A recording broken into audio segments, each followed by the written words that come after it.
Okay, hi guys.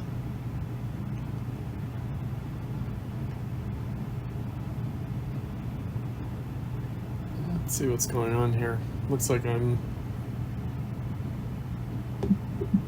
frozen.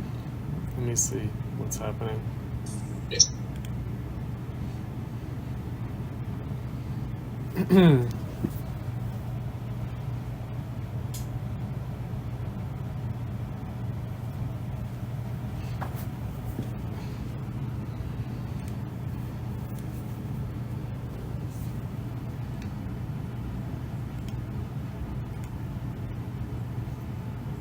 Okay, good. Now it's working. All right. So, okay, let's get started. So, as has been the case twice previously, tomorrow we're going to start early. We'll start at 6 p.m. and we'll go until 7:30. So we'll have a shortened class tomorrow, but start early. Start at 6 p.m. And the reading for tomorrow is the part 3 of the Lukacs Reification and the Consciousness of the Proletariat essay. That's called The Standpoint of the Proletariat. So I mentioned that part 1, the phenomenon of reification, and part 3 are standalone PDFs. And then we have also a PDF of the entirety of the book. And the reason that that's there is so that we can look at the preface, the original 1922 preface of History and Class Consciousness. But otherwise, we have the two other pieces are standalone PDFs of the two other readings we're doing tonight and tomorrow night. Now, the Standpoint of the Proletariat is a little bit longer than the phenomenon of reification that we read for tonight. And it's similarly dense. I might have forgotten to mention this last week. I think that I had mentioned it much earlier in the course, towards the beginning of the course, that the phenomenon of reification by Lukacs, and Lukacs in general, is going to be one of the more difficult readings that we do in the course. But we will navigate it. We will spend tonight and tomorrow night kind of unpacking and decoding the kind of dense and maybe somewhat opaque language in the Lukacs. This week in general, we're doing the two writers who are the forebears. They're the forerunners of the Frankfurt School, who we're going to be reading next week in the form of Adorno. So we're going to get to Adorno. Critical theory in the background for that is Lukacs and Korsch. And the works that we're reading by them are both from the same year. They're both from 1923. And they're written independently of each other, but they spontaneously have the same approach and the same basic topic and content. We will also look a little bit at the Lenin insofar as it's relevant. We'll look at that tonight. One of the things that might help us with the Lukacs that we had for tonight is it's covering a lot of the same material that we were doing last week with Marx, with the passages from the Grundrisse and Das Kapital. Now, I wanted to give some background for both Lukacs and Korsch this week. Now, this will be more relevant for the reading tomorrow night, The Standpoint of the Proletariat, and in some ways the reading for Thursday night, Karl Korsch's Marxism and Philosophy. So we're jumping from Marx to Marxism. That's the big move that we're making between last week and this week. And in so doing, we have to talk about the intervening history and how Marxism might have been different from Marx's own historical moment. So the easiest way of describing this is that Marx was a thinker of the first industrial revolution. So he is writing in the aftermath of the steam power thermodynamic industrial revolution, conventionally dated from 1750 to 1850. taking hold in England first, and then taking hold in the continent more strongly after the French Revolution in the early 19th century. And the crisis of the 1840s being the first global capitalist crisis in the modern sense, and that being the formative moment for Marx. So Marx and Engels coming of age, being in their 20s, as budding radical, politically radical intellectuals. The world around them is in manifest crisis in the 1840s, and what makes that crisis different from prior history and prior historical crises is the impact of the Industrial Revolution. The existence of the modern proletariat, the industrial working class. That was not the case in the time of the French Revolution, or the American Revolution, or the Protestant Reformation, the wars of the Protestant Reformation, including, towards the end, the English Civil War and the English Glorious Revolution in the late 17th century, in the late 1600s. So what distinguishes the 19th century for Marx is the Industrial Revolution. And he's not, we talked about this the preceding week before we did the Grundrisse and Das Kapital, how Marx and Engels were not the initiators or the originators of socialism or communism as a political ideology, but that pre-exists them, predates them, and it's a movement around them. So they join an existing movement. When they are commissioned to write the Communist Manifesto, they're commissioned by the Communist League, and they are important figures in the Communist League, but they didn't start the Communist League. They're not the official organizational leaders of the Communist League.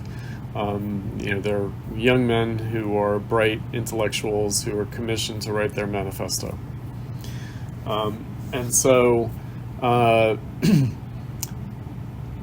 first Industrial Revolution brought forward the socialist movement, the communist movement, but really the socialist movement, as distinct from other kinds of communism, usually religious in character.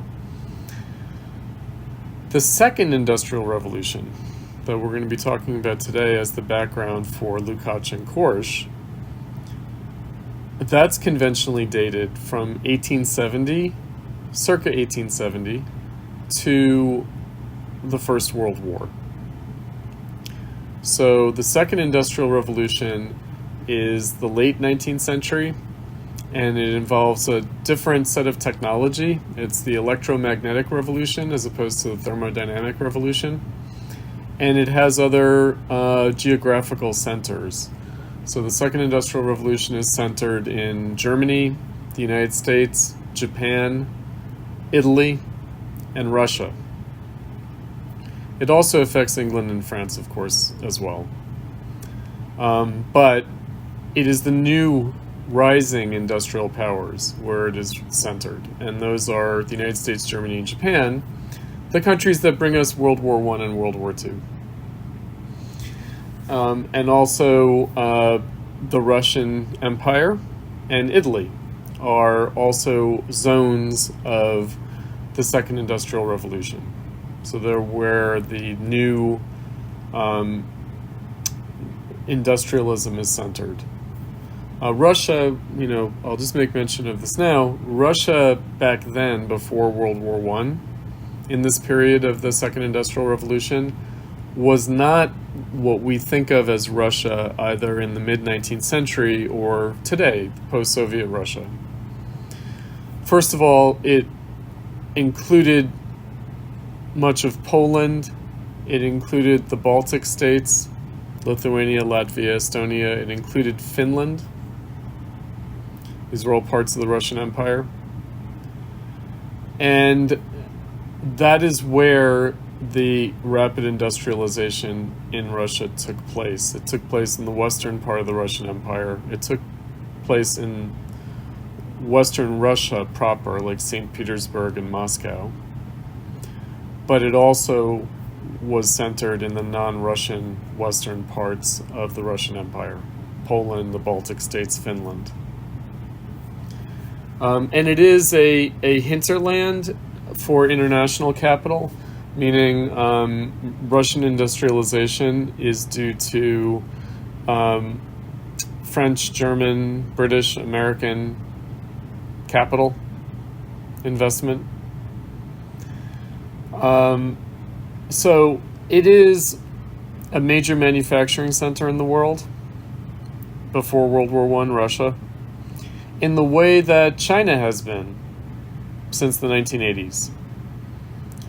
So it's more analogous in the world system before World War I. Russia's more analogous to what China has been for the last 30 years or 40 years. I mean, more recently, China has taken on a different status altogether. But from the 1980s through the first decade of the 21st century, China was a manufacturing center for global capital. Still is, but it has a little bit more independence in more recent years. And Russia was getting to that point. Before World War I, Russia was getting to the point of being less a hinterland of global capital and more its own capitalist power. But that was cut short by World War I and by the Russian Revolution. All right, so I mentioned that where the first Industrial Revolution brought forth socialism as a modern political movement, the Second Industrial Revolution brings forth Marxism. So Marxism, Marx and Engels were themselves important, but not predominant central figures in the socialist movement of their time. After their time, towards the end of Marx's life, and then at the end of Engels' life, Marxism took over ideologically the socialist movement in a way that was not the case previously.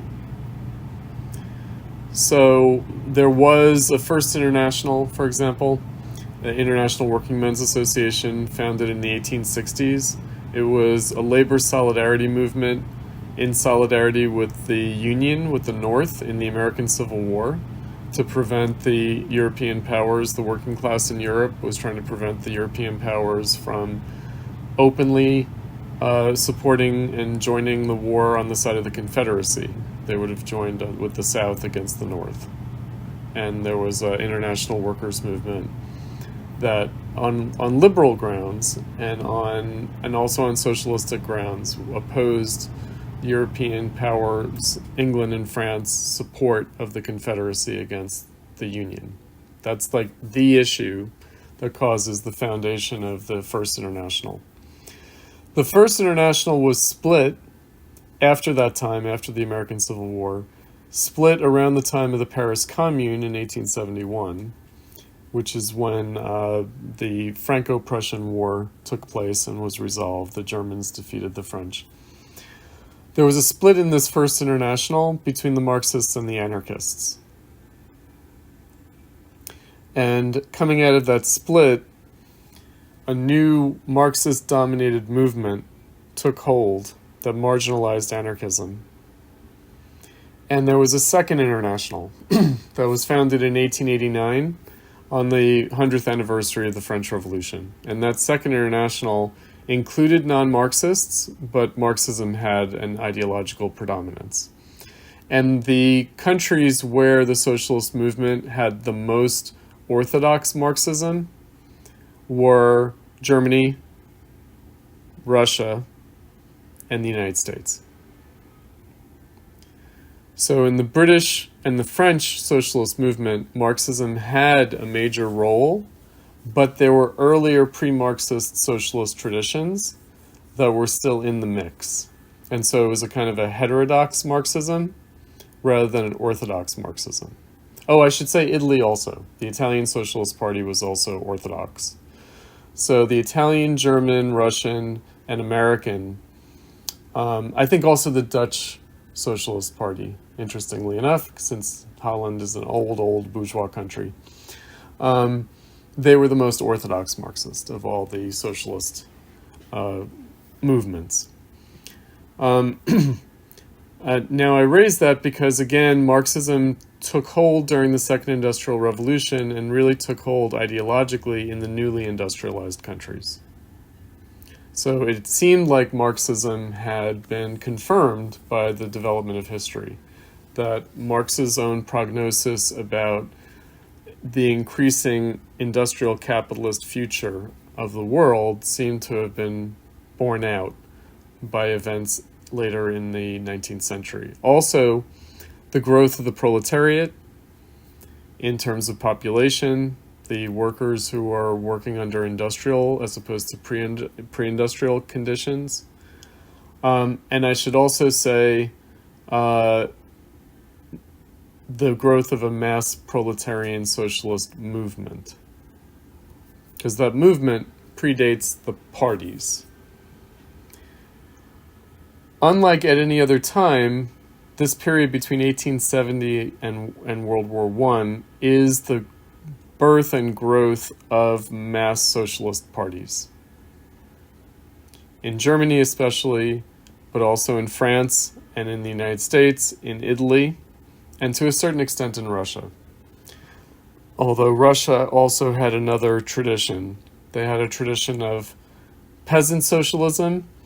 It's not really peasant socialism, it's a kind of romanticization of the peasantry by the socialist intelligentsia in Russia. They're called the Narodniks, they're the populists. And Marxism comes out of a break from that kind of more romantic, more Tolstoy-esque Christian and peasant-based imagination of socialism. So socialism was seen as a kind of Christian peasant resistance to capitalism, and a kind of collectivism based on a kind of Christian kind of village ideal. Marxism in Russia broke from that, and really Marxism developed in Russia due to the rapid industrialization of Russia. So there were some intellectuals who broke with that earlier Narodnik tradition, but they only found a real following with the industrialization of Russia that sets in the 1890s. And the 1890s are a very important decade for the mass growth of these socialist parties. So throughout the world, in the United States, in France, in Italy, in Germany, these parties become very mass in character in the 1890s. So in the decade prior to the decade leading directly up to World War I. So the late 19th and then turn of the 20th century. So I bring all of this up because Marxism experienced a crisis in its growth and success. So the ideological supremacy of Marxism in the proletarian socialist movement in the 1890s, and after Marx's death in 1883 and Engels' death in 1895, especially when Marx and Engels are gone, then this crisis comes out into the open, which is this idea that maybe the mass socialist parties and the movement that they led, that reached beyond the parties proper, so the union labor movement and other things like women's organizations, other kind of working class and broader egalitarian mass political and social movements, the idea was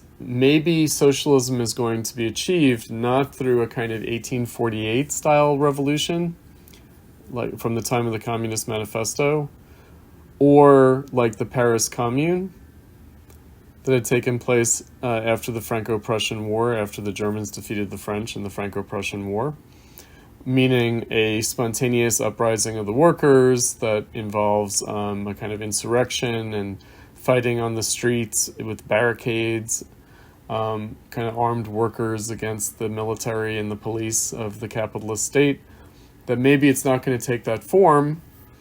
Maybe there's going to be a more gradual evolutionary development of socialism out of capitalism in the form of electoral politics. So this comes up because we'll read about this on Thursday especially, but also tomorrow and a little bit tonight. There was what was called the revisionist dispute in Marxism, where both the labor union leadership, the socialist affiliated, or the socialist-led, really, labor movement leadership, and one of the key Marxist disciples of Marx and Engels themselves, Eduard Bernstein, basically formulate this idea that the Communist Manifesto was obsolete, and the image of revolution coming out of the French revolutionary tradition and out of the revolutions of 1830, liberty leading the people, Eugene Delacroix painting, the July Revolution in France, and many other such events, including the events of 1848, the revolutions in France and in Germany that involved barricade fighting and guerrilla warfare that Marx and Engels themselves participated in Germany in 1848, 1849, and then the Paris Commune of 1871, that it's not going to look like that, that instead what is going to happen is the mass socialist party with this mass social movement behind it will eventually achieve a electoral majority, and through that electoral majority will implement socialism, not just through state legal reforms and changes, but also with the mass movement in society of the workers to actively transform social relations and production. Right, so, and this was a challenge to the orthodox view, because the orthodox view was that there was going to have to be a political revolution in which there's going to have to be an overthrow of the state. It's a complicated matter that we're not going to really have time to get into very deeply, but I mentioned earlier that this comes out of the success. There's a crisis of the success of Marxism. In practice, not just theoretically, but in practice, the success of the proletarian workers' movement that is aiming to achieve socialism does produce a crisis of, okay, how are we actually going to take power? How is this actually going to play out? What is this ultimately going to look like at the level of success? So the socialist parties were all revolutionary. So like the French Socialist Party, the American Socialist Party, the Socialist Party of America, all of them had this program and idea that they were parties of total opposition. So they were elected sometimes to representative bodies, to state legislatures in the United States, or even to Congress. But they were parties of total opposition. They voted no on everything. They voted against all government measures. They voted against all legislation. They voted against all administrative policies. They were parties of total opposition, and they thought that you needed a revolution to achieve socialism. But that became less and less clear, especially as these large parties then had to take on sometimes a governing role, like a local governing role, like governing a municipality, or maybe a local, like provincial, like coalition government with other kind of progressive liberal parties. And so then the question is, okay, well, what is the ultimate role of this movement and party that has been built up? If it's not going to just launch an insurrection, then what is its purpose? Okay, so that is the big controversy of the late 19th and early 20th century. It's the controversy of the 1890s and early 1900s. I mention this because both Lukacs and Korsch are really converted to Marxism, to Marxism per se, not during this time, but at the time of the Russian Revolution. So, as you guys might know from history, the Russian Revolution comes out of World War One. It comes out of the crisis of World War One. Russia is defeated in World War One, and that produces a crisis of the Russian state, the Russian government, the Tsarist state, the Tsarist Russian Empire. And it's out of that crisis in defeat in war that the Russian Revolution takes place.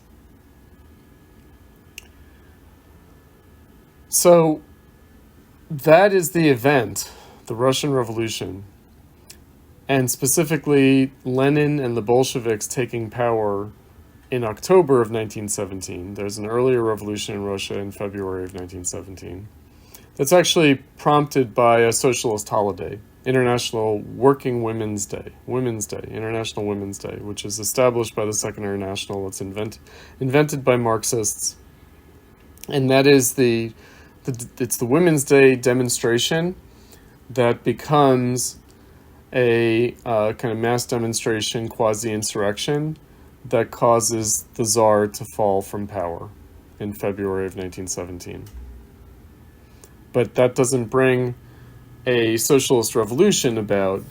It brings about a provisional government and a Russian republic,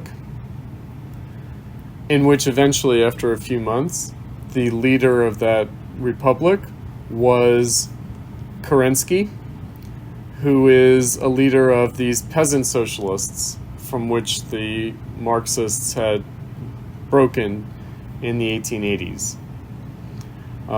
So the Narodniks eventually became the Socialist Revolutionaries, and they are the majority socialists, and they have a lot of support among the disaffected soldiers in the Russian Empire and also among the peasantry because of their program.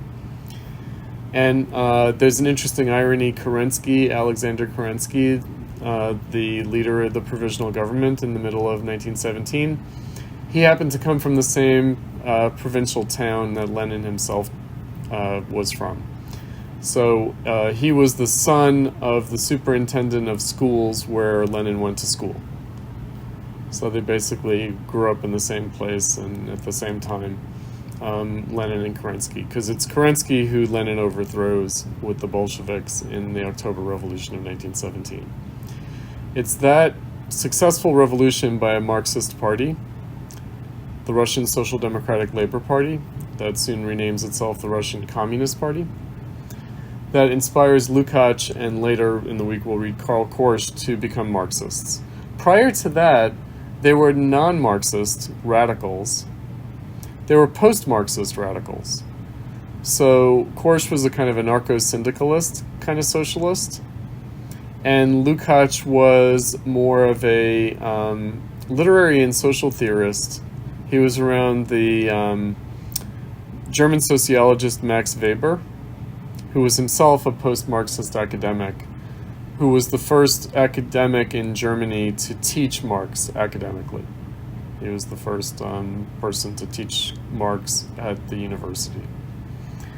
But the Russian Revolution converted these guys into Marxists, made them look at Marxism anew. Now, I should also say not only the Russian Revolution took place in the aftermath of World War I, led by Marxists, but there was also a revolution in Germany. There was a German Revolution. So first Russia loses the war, and they have a revolution. Then Germany loses the war against the Western Allies, the Entente, the British, the French, and the Americans. And then there's a revolution in Germany. There is also, around the same time, a revolution in the Austro-Hungarian Empire, which leads to the breakup of the Austro-Hungarian Empire. And briefly, there is a Hungarian Workers' Republic that Lukacs himself participates in as a Minister of Culture in 1919. So the leaders of the German and Russian revolutions, the theoretical leaders, but also the practical leaders and definitely the charismatic leaders, are Lenin in Russia and Rosa Luxemburg in Germany. And so those are the names that are dropped, and I wanted to situate them. So Rosa Luxemburg and Vladimir Lenin are the leaders of the new communist movement during the revolutions of 1917, 1918, 1919 in Russia and Germany. And they're also the founders of the Third International, the Communist International, as opposed to the Second International, the Socialist International. And it's the split of the Second and Third Internationals that give us the distinction that we make now between socialism and communism. Prior to that, they would not have been distinguished. After that split, they become distinguished. And socialism becomes associated with peaceful electoral path to power in the form of socialist reforms of capitalism. And the Third International, or Communist International, communism becomes associated with a kind of insurrectionary, revolutionary Marxism. Because the Second International still thought of itself as Marxist. So you had two rival Marxist international consortium of mass proletarian working class parties in the world after World War I. During World War I, what leads to these revolutions that come after World War I, during World War I, there was a crisis in the Second International over how to respond to World War I. So they had promised before World War I to launch a civil war to prevent a world war. So they saw the potential of a world war happening leading up to World War I, and they were resolved to do joint action between the various socialist parties in the Second International to try to stop the war through strike action, or if the war were to break out, to quickly mobilize the workers to overthrow their governments, to foment mutinies in the army, because the army was predominantly working class, and the socialist movement had a very strong political influence over the working class. The reason that they had this perspective is that in 1905, there was a brief abortive revolution in Russia that came out of the Russo-Japanese War of 1904 and 1905. So the defeat of Russia by the Japanese in the Russo-Japanese War had led to a mutiny in the military and peasant and worker uprisings in the Russian Empire. It had led to a crisis of the Russian state, the Tsarist state, and this had led to mass strikes and also to even insurrectionary governments. There was a Soviet Petersburg, a Petersburg Soviet during 1905 in the Revolution of 1905. And Soviet just means council, so it was a worker and soldiers council in Petersburg in 1905, and the leader of that was Leon Trotsky, who's an important, he's a very young person, he's in his 20s. He becomes an important leader in Russian social democracy and eventually Russian communism through the Russian Revolution of 1917. So based on that example, and also based still on the example of the Paris Commune that came about due to the defeat of the French in the Franco-Prussian War, there was this idea that capitalism is going to lead to a crisis that takes the form of international war that will become an opportunity for discrediting and overthrowing the capitalist state, and a workers' uprising to make a socialist revolution. That seems to play out at the end of World War I. Now, Lukacs and Korsch are recent converts to the new Communist International, the Third International that comes out of the Russian and German revolutions. And they take it upon themselves to basically write out, to explain their understanding of Marxism. How they understand Marxism, the history of Marxism, how Marxism gained predominance in the socialist movement, and also why there was a crisis of Marxism prior to World War I, and why that crisis of Marxism led to the division in Marxism during and after World War I, in the crisis of World War I, and in the revolutions that followed World War I. So they're basically trying to give a kind of Marxist theory of history since Marx and Engels' own time. So a kind of Marxist analysis of that history, including a Marxist history of the history of Marxism itself. Now, I mention this because that's going to be more explicit. That's going to be more the explicit thematic, like the actual topic of the essay by Karl Korsch we read on Thursday, Marxism and Philosophy. What we're reading tonight and tomorrow night from Lukacs is from the book History and Class Consciousness by Lukacs. So ironically, even though Lukacs wrote a book called History and Class Consciousness, it's actually much more of an abstract philosophical work than it is about actual history. And even though Korsch wrote an essay paralleling a lot of the same themes called Marxism and Philosophy, it's actually more a history than a philosophy. But between both sets of readings, we're going to get hopefully a more complete picture of the perspective that they share without knowing each other, right? That they share, but they come to independently, trying to figure out what the thread is connecting, what the continuity is between Marx and Engels and Lenin and Rosa Luxemburg. So how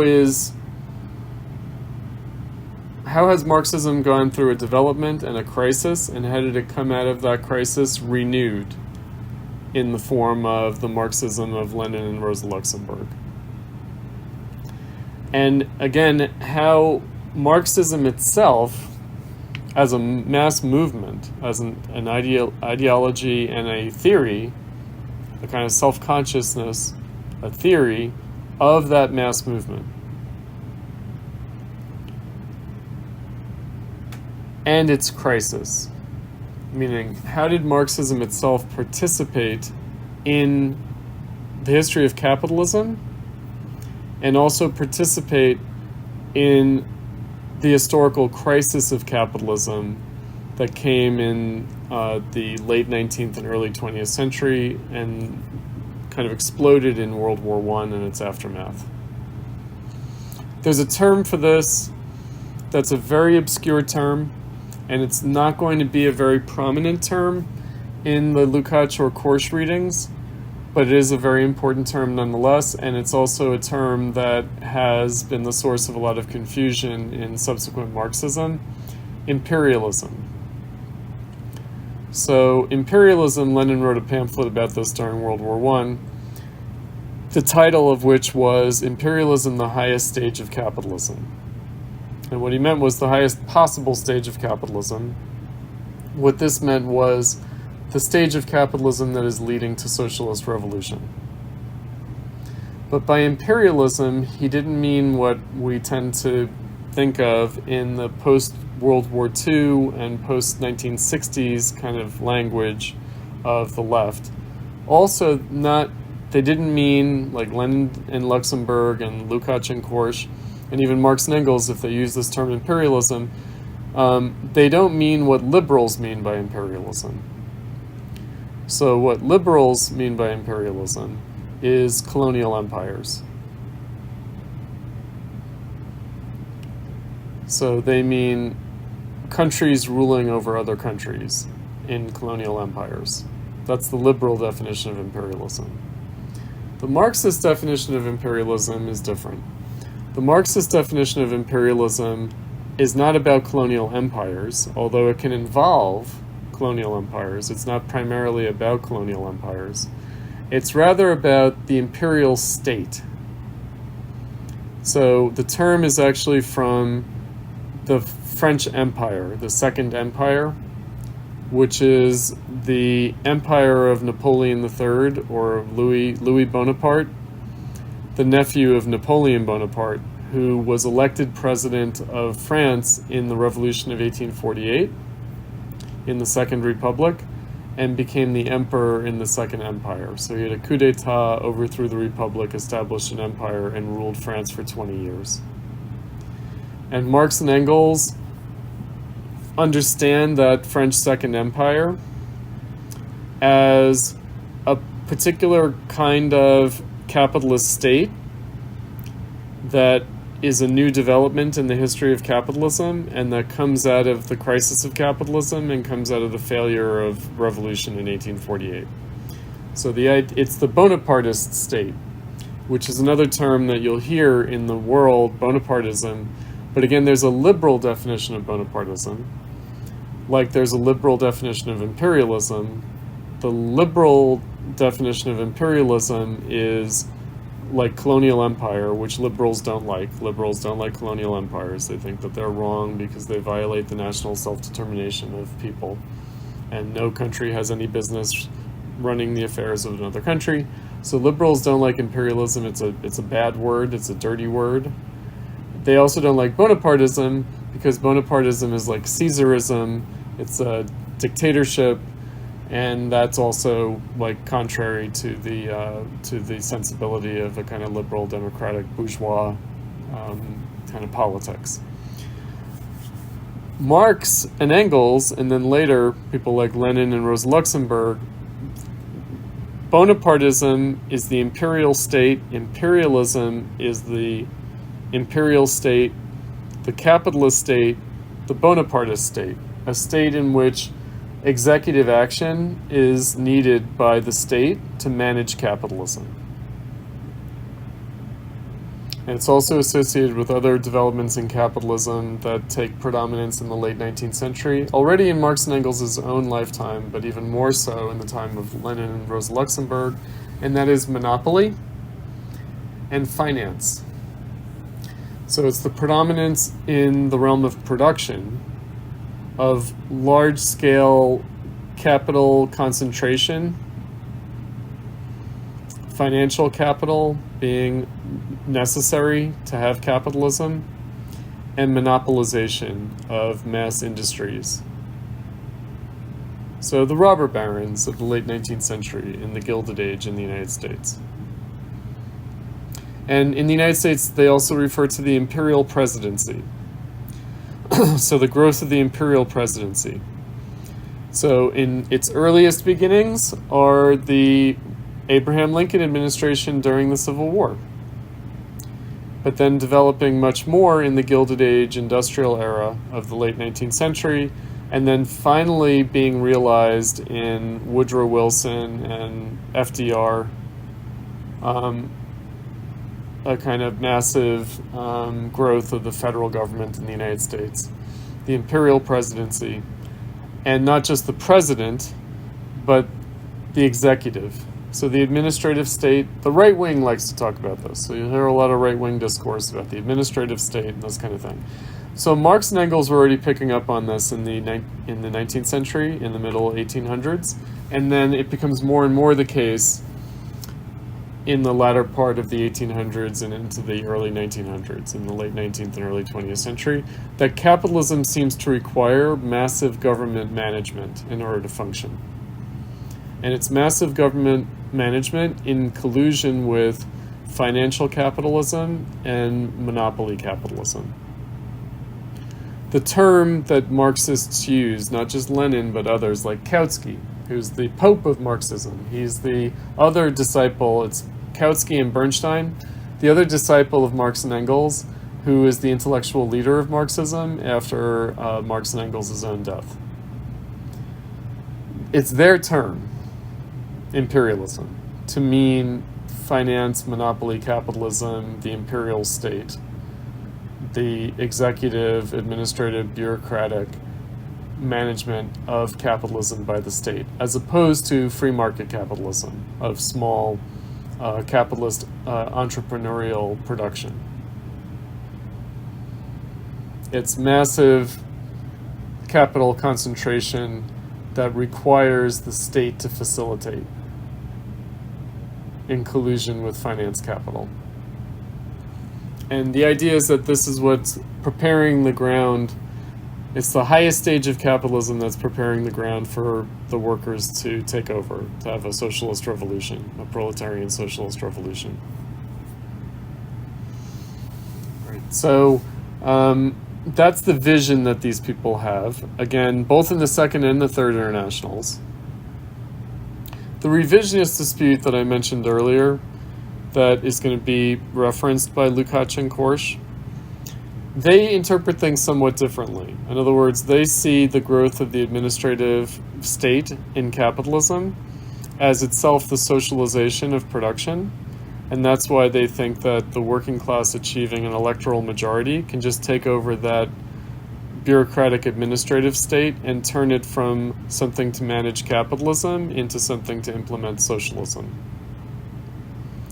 That's revisionism, and that's reformism, and that's a kind of pro-imperialist socialism, or a kind of pro-imperialist Marxism, a kind of revisionist pro-imperialist Marxism, as opposed to orthodox Marxism, and a reformist Marxism, as opposed to a revolutionary Marxism. So the revolutionary view, I'll just briefly mention this. Lenin talks about it in the encyclopedia entry. The revolutionary view is not that the workers elect a majority government and then just tell the bureaucrats to do something different from what they were doing under capitalism. It's rather that the working class itself, in developing its own organizations, like labor unions and other social organizations, that they themselves will replace the state. So they will overthrow and smash the bureaucratic administrative capitalist state and replace it with their own party, socialist party-led social organizations that they built up in their movement. Right, so basically the working class, in its total opposition to capitalism, has to build up its own forces that then can replace the state, replace the capitalist state.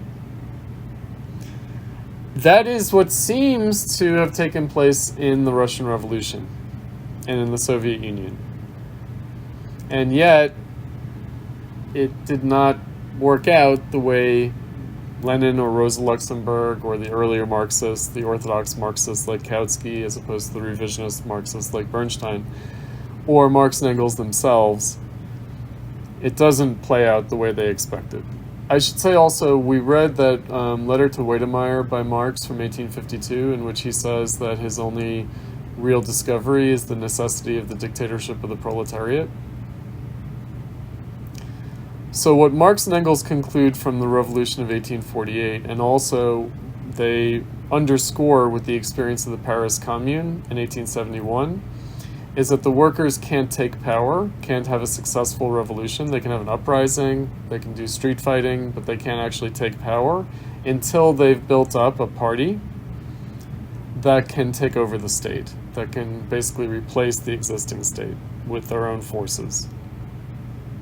So that's the lesson of 1848 that Marx and Engels have, that the Marxist movement takes up later.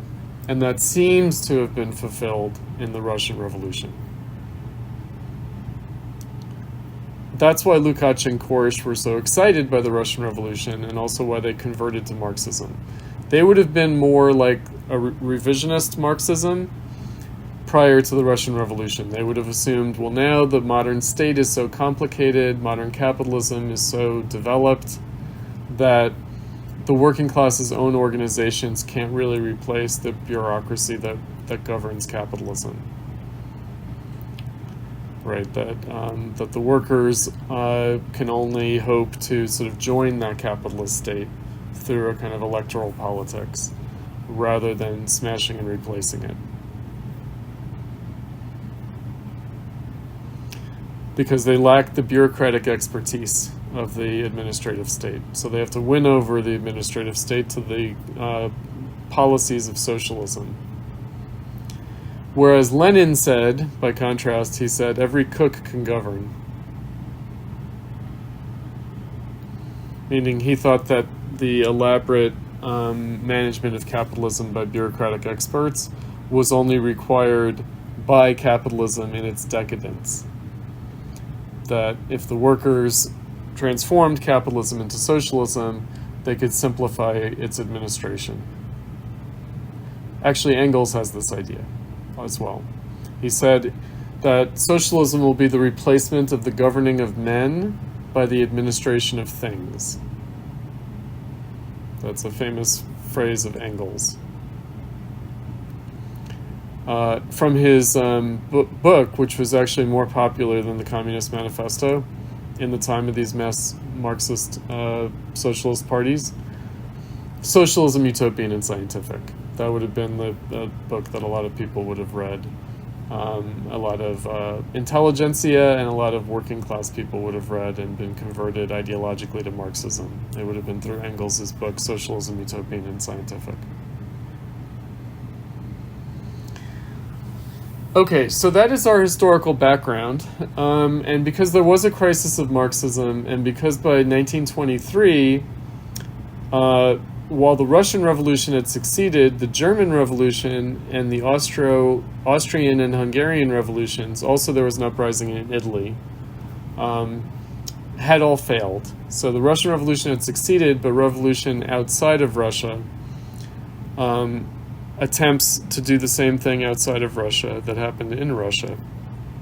Workers' councils, Soviet power, that's what that means, workers' councils, led by, radical insurrectionary Marxist communist parties, had failed. So there's a taking stock moment in the early Third International in which they're figuring out, okay, what is the lessons of this historical experience that we just went through, but also its roots going back to Marx and Engels' time? What can be understood now coming out of 1848, 1871 Paris Commune, 1905 Russian Revolution after the Russo-Japanese War, and then in the aftermath of the 1917 Russian Revolution, 1918 German Revolution, 1919 uprising in Italy and Hungarian Revolution. There had been an uprising in Austria, I think, in 1918 and also 1919 in Vienna. What looking in immediate retrospect, what can be understood about this, and how to analyze it from a Marxist perspective? How to analyze this division within Marxism itself? How to analyze the division between reformism and revolution, the division between socialism and communism, the division between the Second and Third Internationals. What would a Marxist analysis of that be? So what we will see with Lukacs and Korsch is very peculiar. Their Marxist analysis of it is not an empirical material analysis. It's not like an economic analysis. It's not based on kind of the sociology of the parties or of the workers' movement that the parties led in the various countries. It's a much more philosophical critique of what had happened historically. And what we will see is that both with Lukacs and Korsch, they felt motivated to rediscover, to sort of glean out, to sort of deeply interpret what they call the Hegelian origins of Marxism. How Marxism was an outgrowth of Hegelian philosophy, but also more broadly, the Hegelian inspired or the Hegelian self-consciousness of the revolutionary movement. So I mentioned that Proudhon, who Marx critiqued in the 1844 manuscripts, and also he has some passages on Proudhon that we read from the Grundrisse. The father of anarchism, Pierre-Joseph Proudhon, said that he only observed three authorities that he respected: Adam Smith, Hegel, and the Bible. The Bible's more like a punchline, so let's just stick with Adam Smith and Hegel. So what does that mean? It means that the socialist movement took inspiration from a philosophy that grew out of the bourgeois revolution, the bourgeois revolutionary moment of the late 1700s, of the late 18th century. The radical bourgeois revolutionary moment of the American and French revolutions, and especially the French Revolution. but both, the American and the French Revolution, and even the earlier, insofar as Rousseau and Kant, Adam Smith, Hegel, are inspired by people like John Locke, who's the thinker of the English Revolution of 1688-89, with his 2 treatises on government. And also the French Enlightenment of the 1700s, that was very self-consciously Anglophilic. That was very much looking to repeat what the English had achieved through their revolution in the 1600s, in the 1700s. And who also took inspiration from the American Revolution, which they considered to be a furtherance of the English Revolution, and which the American revolutionaries also saw that way. They saw it as a fulfillment and a furtherance of the English Revolution. So what is Marx and Engels' Marxism? What is the roots of that in the earlier bourgeois revolution and in its self-consciousness, in its philosophy? And the reason that was important is that, again, the idea might be, like the Bernstein reformist revisionists, the idea might be, well, actually, the proletarian socialist revolution is something entirely different from the bourgeois revolution. And it is, but in what way? So for them, the idea is that the bourgeois revolution was a violent, insurrectionary revolution, whereas in which the full development of the bourgeoisie comes after the revolution, whereas it's the reverse with proletarian socialist revolution, which is that the workers build themselves up within capitalism and then eventually overthrow capitalism, but on the basis of what they had built up under capitalism. The kind of labor unions and broader kind of labor collective solidarity and working class social power and political power through their parties. So there does seem to be some unsettled business with regard to Marxism itself as an expression of two things simultaneously, and it's the 1848 moment. It's the moment of Marx and Engels' own coming to consciousness and having the recognition of history that they have in that moment. 1848 could be seen as the last bourgeois revolution and the first socialist revolution. So it's the sort of last gasp of like the bourgeois revolution going back to the 16th century and up through the American and French revolutions. It's the sort of last instance of that kind of a revolution. But it's also, because it comes after the Industrial Revolution, the first instance of a proletarian socialist revolution.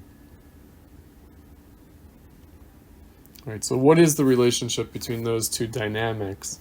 And how does, in the language of the Second International, again founded on the 100th anniversary of the French Revolution in 1889, what does it mean for the Marxists, socialists of the Second International, of the Socialist International, to have said, because what they said was the working class was inheriting the revolutionary tradition that the bourgeoisie had abandoned.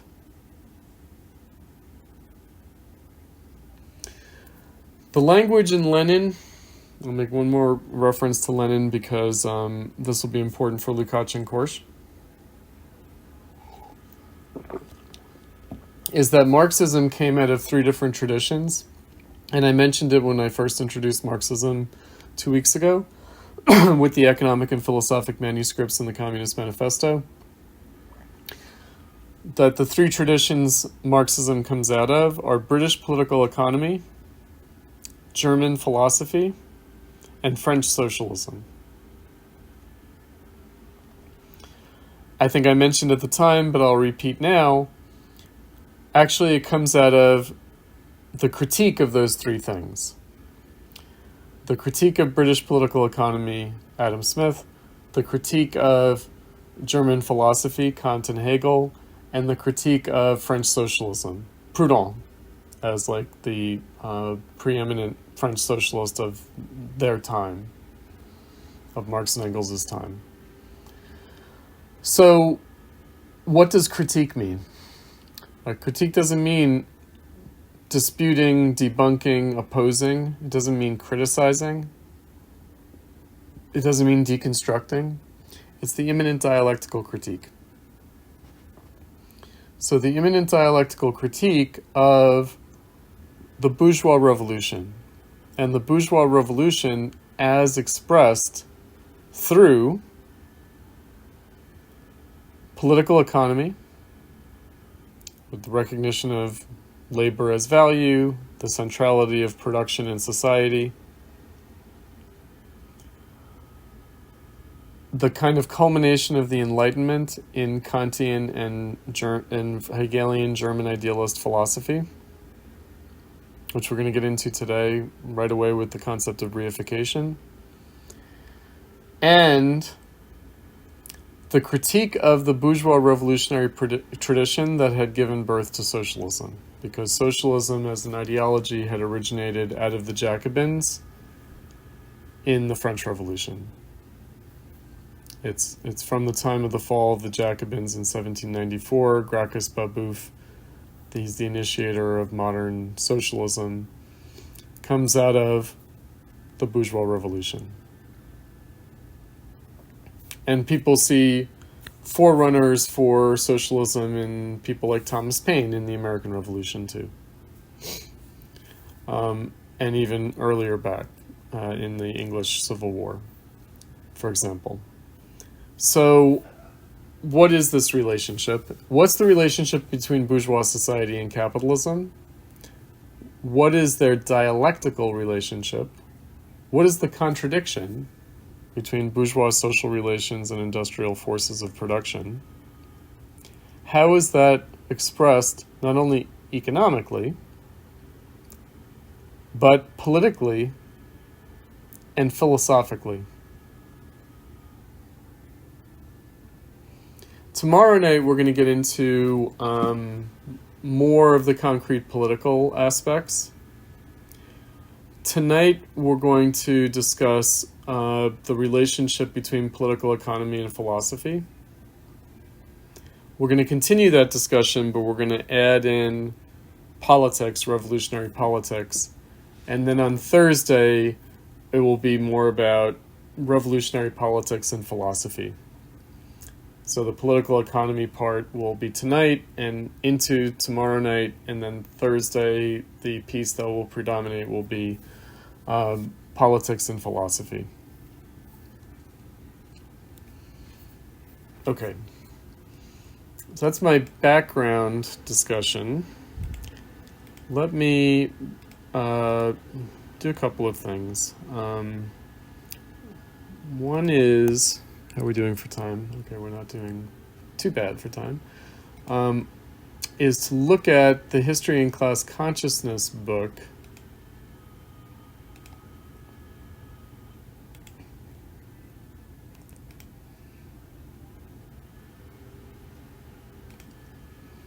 The preface. And also look at the beginning of the phenomenon of reification. And then start talking a bit about reification as a concept. And then we'll take a break and come back, and in the second half of class we'll get more into the details of how he discusses reification, how Lukacs discusses reification.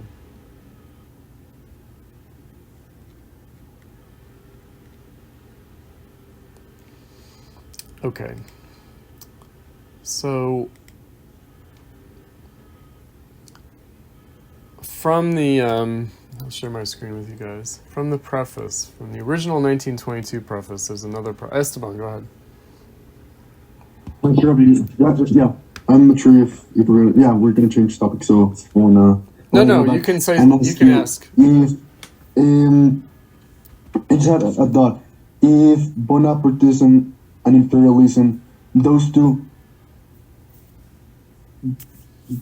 kind of synonymous. Of course, you said because of their origins, like, are they tied together, like, mandatorily? Like, is like, can we talk about imperialism without being Bonapartist?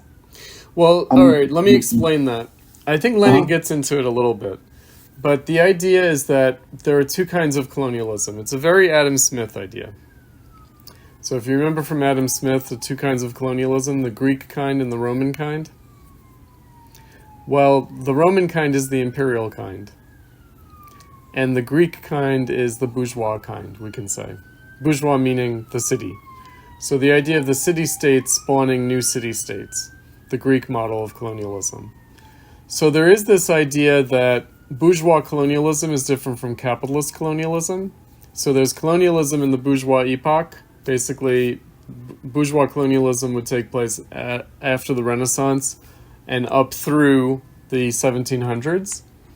And then in the 1800s, you get this other thing, which is capitalist colonialism. And capitalist colonialism is the imperial kind, where the colony is just it's what Kautsky and Lenin and other Marxists called exploitation colonies. So rather than expanding a market and expanding a commercial relationship, the Greek kind of colonialism, that kind of bourgeois colonialism, that's about expanding bourgeois social relations around the world through relations of trade and commerce. There's more the conquest kind of colonialism that's about a tributary relationship. So if you recall from Adam Smith, the Roman model in his time was what was conducted by Portugal and Spain, and also to a certain extent France, and Holland, even though Holland is bourgeois, and to a certain extent even the English do this, right?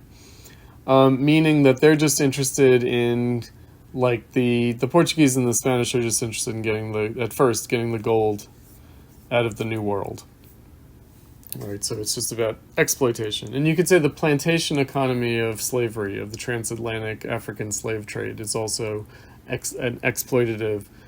And it's a mercantile, right? It's about enhancing the power of the metropole, of the imperial capital.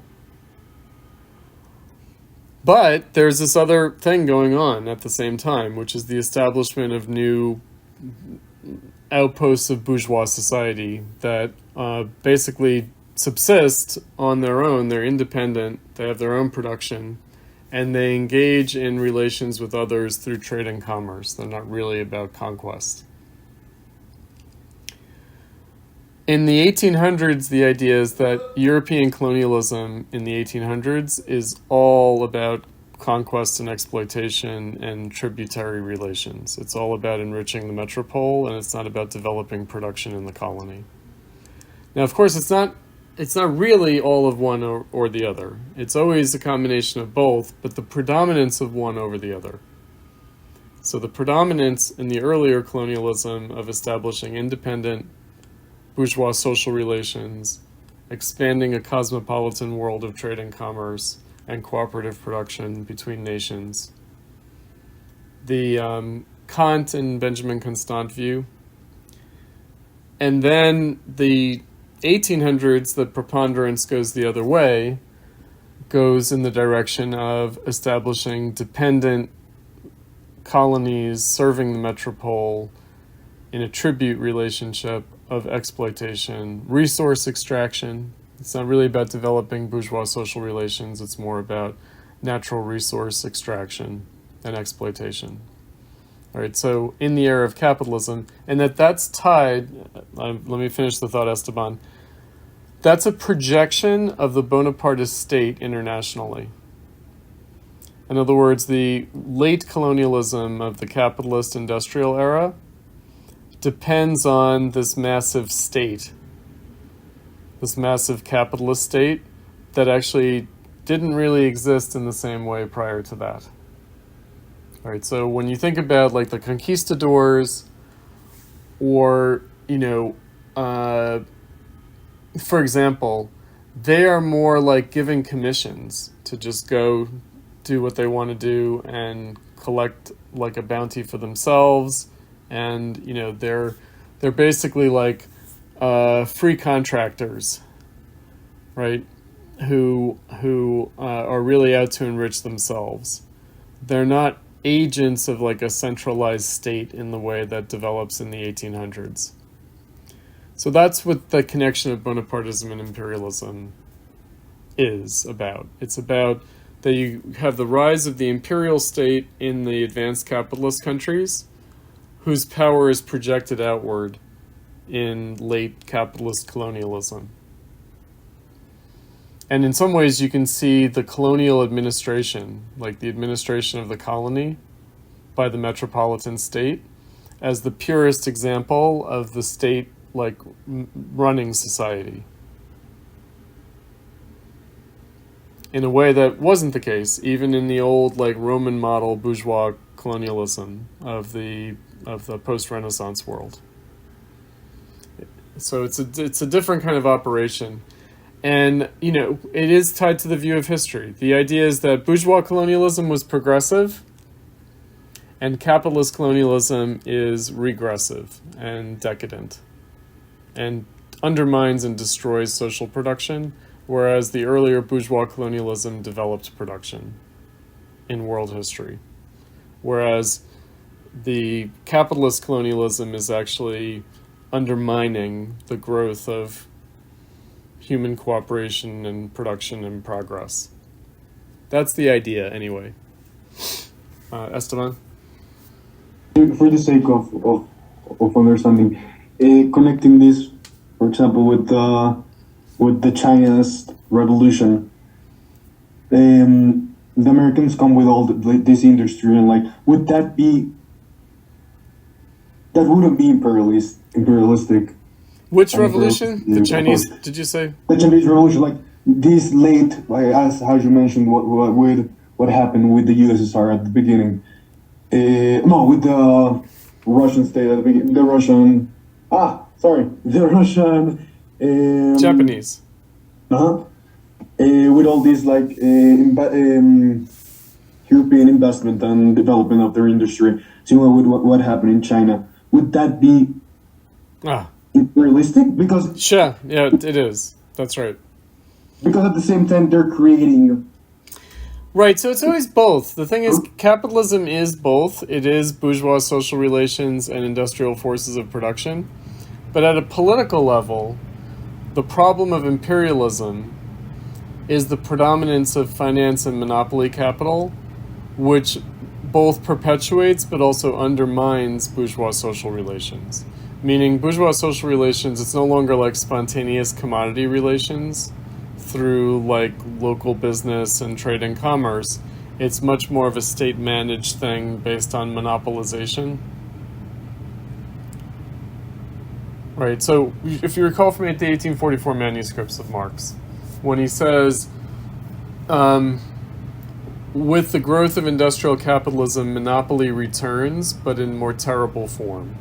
Meaning, in Adam Smith's time, monopoly is basically some kind of a holdover of the feudal state. It's the absolute monarch who's basically giving contracts to friends and doing monopoly for mercantile purposes to in rivalry with other monarchs, right?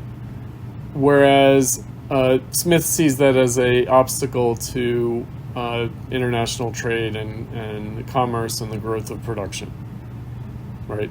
So the idea is that the triumph of bourgeois society, in Adam Smith's view, would mean getting rid of those artificial monopolies established by the state. For Marx, monopolization in the industrial capitalism is in collusion with the state, but it is also it's a spontaneous organic development of capitalism itself. It's a product of capital accumulation and concentration. Meaning, it's about capitalism in a way that wasn't yet the case in Adam Smith's time. And it's hard, for us to distinguish these things because we don't appreciate the orders of magnitude involved in the growth of capital, the accumulation and concentration of capital itself, and how much more expensive it is in terms of capital to do production, to initiate production in the industrial era than it was in the pre-industrial era. Right? It's just a different order of magnitude, and it involves also more massive taxation. It involves much more massive government bureaucratic involvement. It's a Hegelian example of quantity turning into quality, meaning it can look like more of the same, but the idea is that it has a different quality. And again, the main thing is that in the first period, even through all the violence and all the problems, it's developing social production, whereas in the capitalist era, it itself becomes an impediment to further growth of production. Chris? I also have a question about capitalist imperialism. So, did they also in a way can force those colonies, the backward countries, becoming capitalist states without skipping bourgeois states and just sticking to capitalist states? Right. So it depends on what we mean by bourgeois. Right. So that's really the rub. So if we think of bourgeois not as the bourgeoisie, the independent entrepreneurial proprietor, right, who is an inventive person who comes up with an idea and pursues it, like Elon Musk or Steve Jobs or Bill Gates or these kinds of things. These things still exist. We still live in bourgeois society. But if we think of that, as opposed to a more state-orchestrated kind of production, we're going to lose something, which is that the bourgeois social relations are labor. Meaning, do people have to work for a living? Do people get their means of subsistence in exchange for their contribution to production? Is labor a commodity? Is there a labor contract, an exchange of labor as a commodity, that is the basis for the social relations of production? And what you're going to find is that in the Soviet Union and in communist China, this has been the case.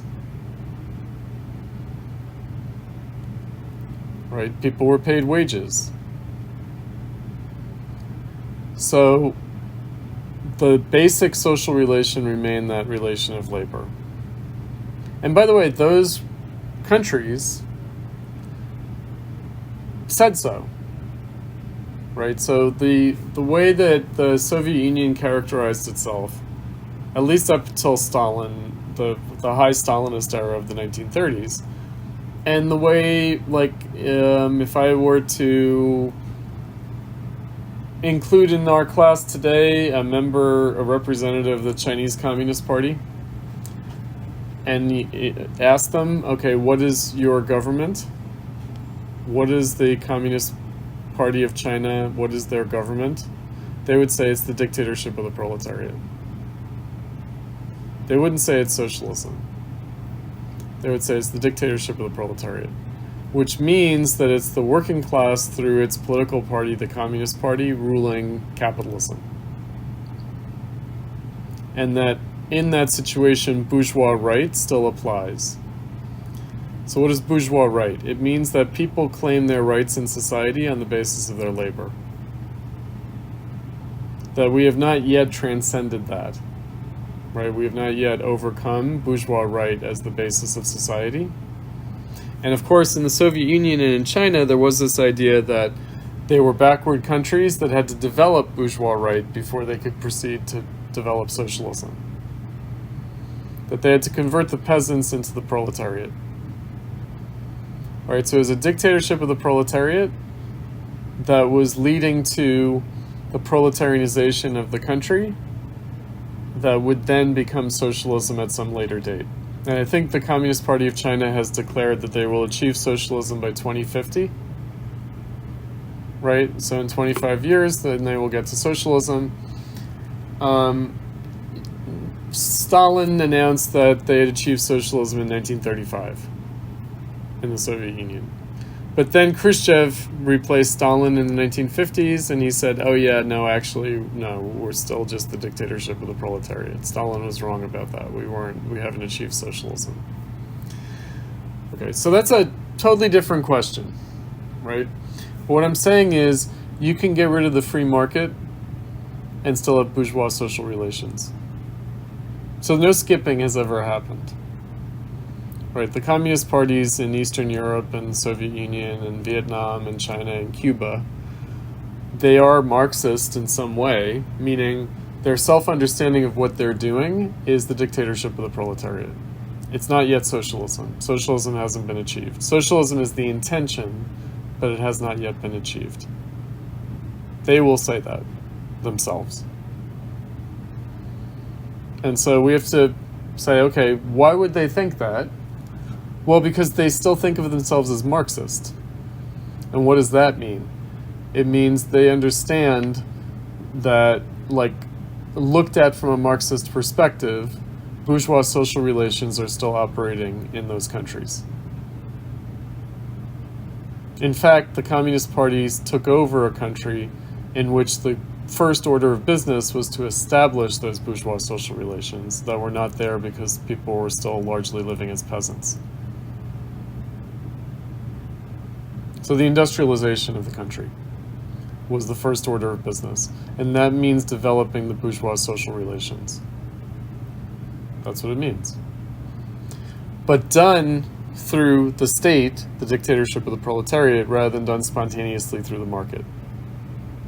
Now, why did they think that? Because they thought in the capitalist world, in the era of imperialism, it's already the case that bourgeois social relations are being propped up by the state. Right? The state establishes like a welfare state. Right? It basically says, okay, we're going to take care of the unemployed, but you still have to work. So we do public works programs. Right? So that had already taken place in the capitalist world. The state had maintained bourgeois social relations, but without the goal of socialism, with the goal rather of perpetuating capitalism, whereas in the Soviet Union and China, the goal was socialism, and that's why they were not capitalist states, but were rather dictatorships of the proletariat. It actually makes perfect sense. Makes perfect sense. Now, the devil is in the details. The problems are deep, complex problems. But at a surface level, it all makes sense. And then it raises other questions of like, okay, but what if that dictatorship of the proletariat just lasts indefinitely? Or what if you're trying to do it, but on an independent basis, each country independent of every other country? So in Eastern Europe, why were the Eastern European countries not simply absorbed into the Soviet Union? Why not? Well, because there was this idea that each country has to follow its own path to socialism. Each country has to have an independent dictatorship of the proletariat. That's not what Marxism originally thought. And so that's when you get into sort of deep questions of what is the dictatorship of the proletariat and what is this path to socialism that the dictatorship of the proletariat is supposed to follow, and what does it mean to do that on a national as opposed to an international basis. Because if the revolution had been successful in Germany in 1918, 1919, Germany would have become part of the Soviet Union. That's what would have happened. It would have been one dictatorship of the proletariat, not two. Not a German dictatorship of the proletariat and a Russian dictatorship of the proletariat. So anyway, that's all very complicated stuff that we don't need to get into. We're just dealing with, in terms of the readings, what these guys thought Marxism was, and how they thought that Marxism could answer its own problems. In other words, like, if Marxism encounters problems through its success, through the growth of the movement, and through successful revolution, how can Marxism itself address those problems that Marxism produced in its own growth and development and in its own success. And basically what Lukacs and Korsch come down to is, well, the revolution itself is self-contradictory. And the movement leading to the revolution is itself self-contradictory. And that the self-contradiction of that movement, of the workers' movement for socialism, is part of capitalism.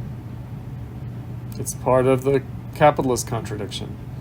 Now, mind you, without what Marx, they didn't have access to what Marx wrote in the 1844 manuscripts when he said, socialism is just a one-sided partial negation of capitalism that contains within it the same contradiction of capitalism itself. And that's why there are individualistic communists and collectivistic communists. That's why there are anarchists and state socialists, because the working class's own movement for socialism bears the same internal contradictions as capitalism itself does. And when Marxism took over that movement, Marxism itself, in theory and practice, started to reproduce the contradiction of capitalism within itself, which meant, so Marxism triumphed ideologically over all the different factions of socialism and communism of the 19th century, but then Marxism itself splintered into opposed factions and tendencies. You had like Stalinism and Trotskyism and council communism and reformist social democratic Marxism. Basically, all the old conflicts within socialism burst out of Marxism itself. And so just as Marx and Engels had to critique the socialist movement of their time, now Marxists have to critique the Marxism of their time. In other words, see the possibilities and potential within its own self-contradictions.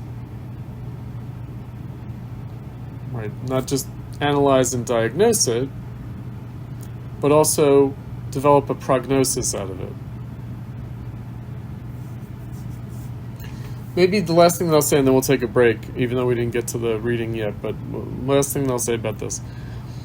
So, the way the Marxists understood it, and it might seem far-fetched from our standpoint in 2024, but the Marxists of the time, like Rosa Luxemburg, Lenin, and then these guys, Lukacs and Korsch, that we're reading, they thought that the revolution itself was a civil war within Marxism. And the reason that they thought that, they had every reason to think that, is that in Russia, after October 1917,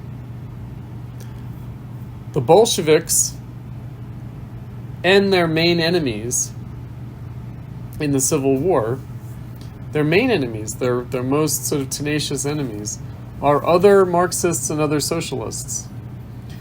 So the Mensheviks are the other part of the Russian Social Democratic Labor Party. They're the other Marxists, and they oppose the Bolsheviks. The Socialist Revolutionaries, the Narodniks, the majority of them oppose the Bolsheviks. A minority of them support the Bolsheviks. A minority of Mensheviks support the Bolsheviks. That's Trotsky and his people, but also some others. And then the anarchists are also there, and they oppose the Bolsheviks. So there are like czarist, like Russian nationalist reactionaries who oppose the Bolsheviks, but in many respects the most important opponents of the Bolsheviks are the other Marxists and other socialists. In Germany, it's more clear. In Germany, Rosa Luxemburg she loses her life in the revolution because it's literally the Social Democrats versus the Communists. Those are the people who are fighting on the street. Those are the people who are fighting the German Civil War. It is the government led by Marxist Social Democrats suppressing a revolution led by Marxist communists. So it looks like the fate of the revolution is being decided by the conflict within Marxism itself. I should also say, since China and Russia were brought up, so you know that after 1956, there's a Sino-Soviet split. There's a split between the Soviet Union and Communist China that develops.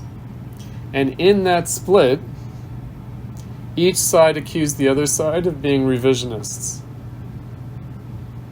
And each side accused the other side of being social imperialists.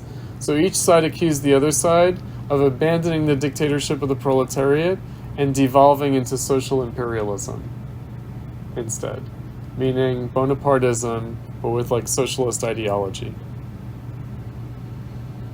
And that's what the content of that is. That sounds like psychotic, like propaganda, like George Orwell 1984 type doublespeak and doublethink. It sounds like that, but it actually had a rational content. It did actually mean something. There was a reason why people believed those things, not just because they were psychotic communists, but because they were Marxists, which might be that they were psychotic communists, but they were Marxists. And maybe Hegelian dialectics is psychosis. Maybe it is. But we're going to treat it as if it's not that. All right, sorry. This was a lot. So let's take a short break and then we'll come back and dive into the reading. Chris, Chris, just a question. I think maybe I won't ask it during the main class time. It's a little bit ahead of where the class is now, but it's just looking at Lukacs. I always felt that, but now it seems to be a little bit more obvious. And I'm not sure if it's obvious or I'm just reading into him too much. But it feels like he, when he critiques commodity structure in general, looks at society, that he doesn't see it as a split between the particulars and the universals, but rather he sees it as universals, the commodity structure, conquering and obliterating the organic of human society. He uses that language. He does. He doesn't see like a split of these two aspects of a commodity, the commodity structure of bourgeois society. It fell to me, but he sort of has a more pessimistic view that the commodity structure itself is a problem. It's almost that. Well, it is. It is, and we will get there. Let's do this in the second half of class, because when we talked about the commodity form before, we talked about how the commodity form is the unity of the qualitative and the quantitative. Mm-hmm. And so when he says that in capitalism, the quantitative overrules the qualitative, yeah, that is his way of describing how something that's meant to be two sides of the same thing become two opposed things. Yeah. Right?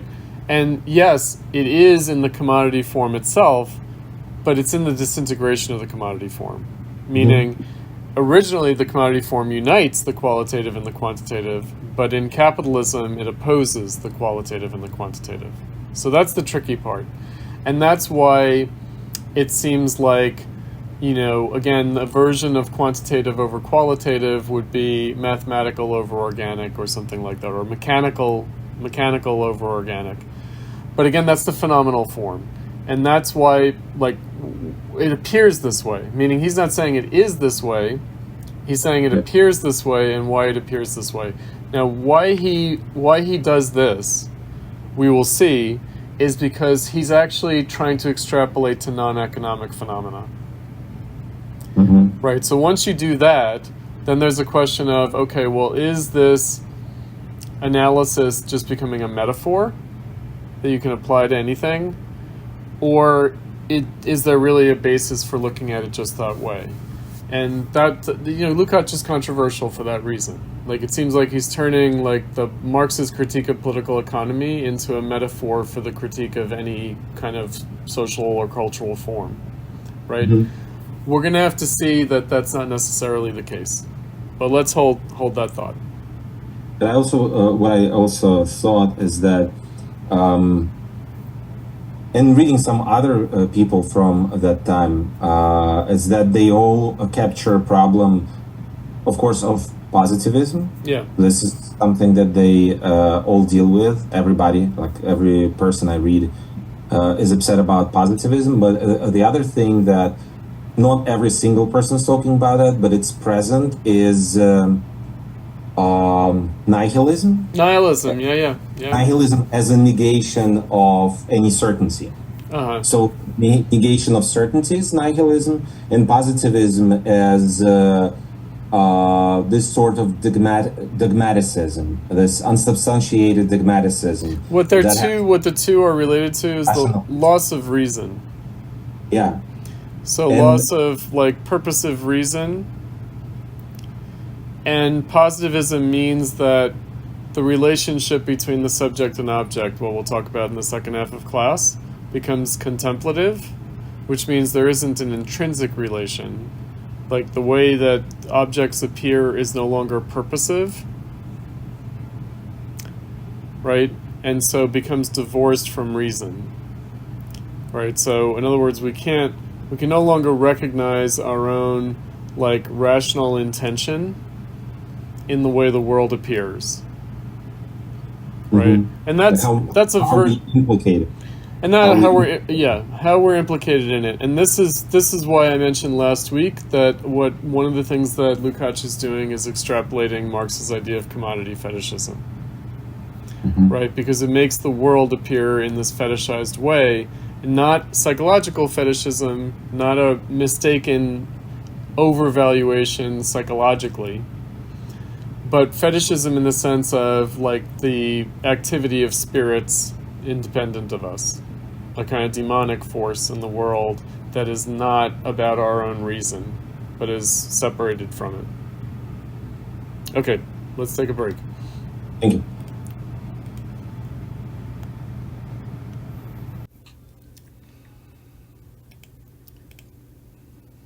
Okay, let's resume.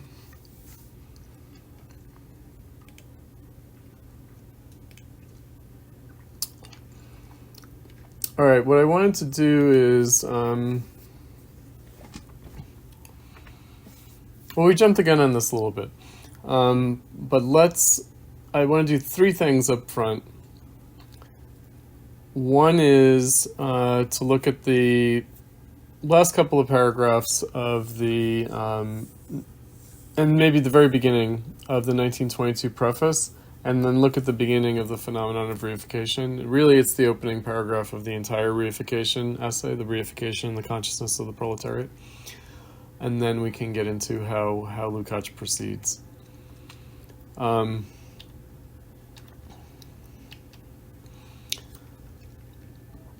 the 1922 preface in particular, let me share my screen with you guys so we can look at it together.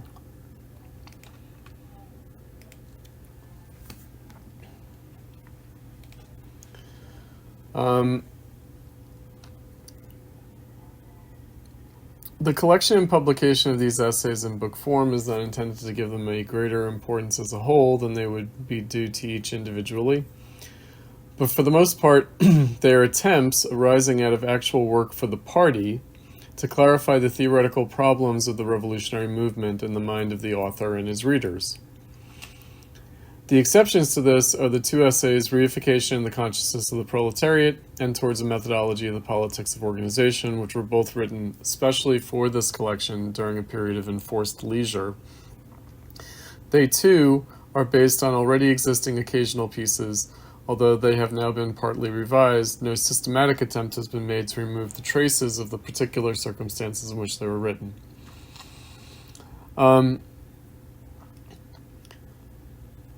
And then he says, a few words of explanation, superfluous for many readers perhaps, are due for the prominence given in these pages to the presentation, interpretation, and discussion of the theories of Rosa Luxemburg. On this point, I would say, firstly, that Rosa Luxemburg, alone among Marx's disciples, has made a real advance on his life's work in both the content and method of his economic doctrine. She alone has found a way to apply them concretely to the present state of social development. Of course, in these pages, in pursuance of the task we have set ourselves, it is the methodological aspect of these questions that will be, for the most part, heavily stressed.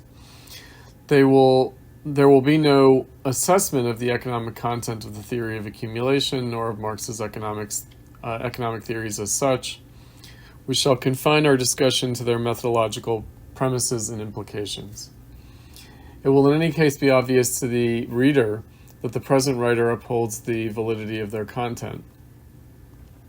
Secondly, a detailed analysis of Rosa Luxemburg's thought is necessary because its seminal discoveries, no less than its errors, have had a decisive influence on the theories of Marxists outside Russia and above all in Germany. To some extent, this influence persists to this day. Let's jump ahead again. Once we take this path, we discover that the writings and speeches of Lenin become crucial, methodologically speaking. It is not our intention to concern ourselves here with Lenin's political achievements, but just because our task is consciously one-sided and limited, it is essential to remind ourselves constantly of Lenin's importance as a theoretician for the development of Marxism. This has been obscured for many people by his overwhelming impact as a politician. The immediate practical importance of each of his utterances for the particular moment in which they are made is always so great as to blind some people to the fact that, in the last resort, he is only so effective in practice because of his greatness, profundity, and fertility as a theoretician. His effectiveness rests on the fact that he has developed the practical essence of Marxism to a pitch of clarity and concreteness never before achieved. He has rescued this aspect of Marxism from an almost total oblivion, and by virtue of this theoretical action, he has once again placed in our hands the key to a right understanding of Marxist method. All right, now let's skip to the end of the preface.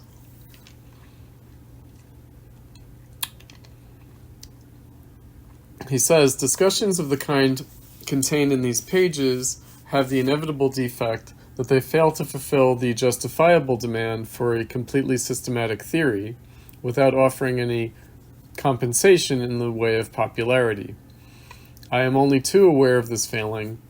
This account of the genesis and aim of these essays is offered less as an apology than as a stimulus, and this is the true aim of the work, to make the problem of dialectical method the focus of discussion as an urgent living problem.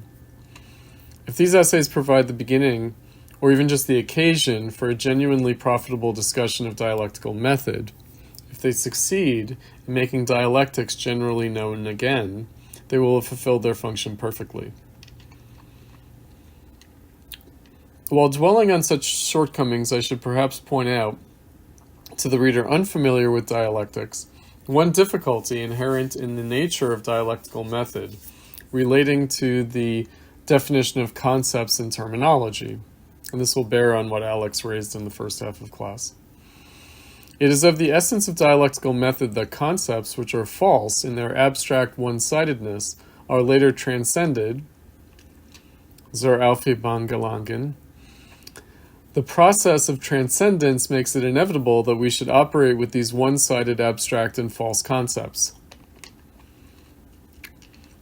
These concepts acquire their true meaning less by definition than by their function as aspects that are then transcended in the totality.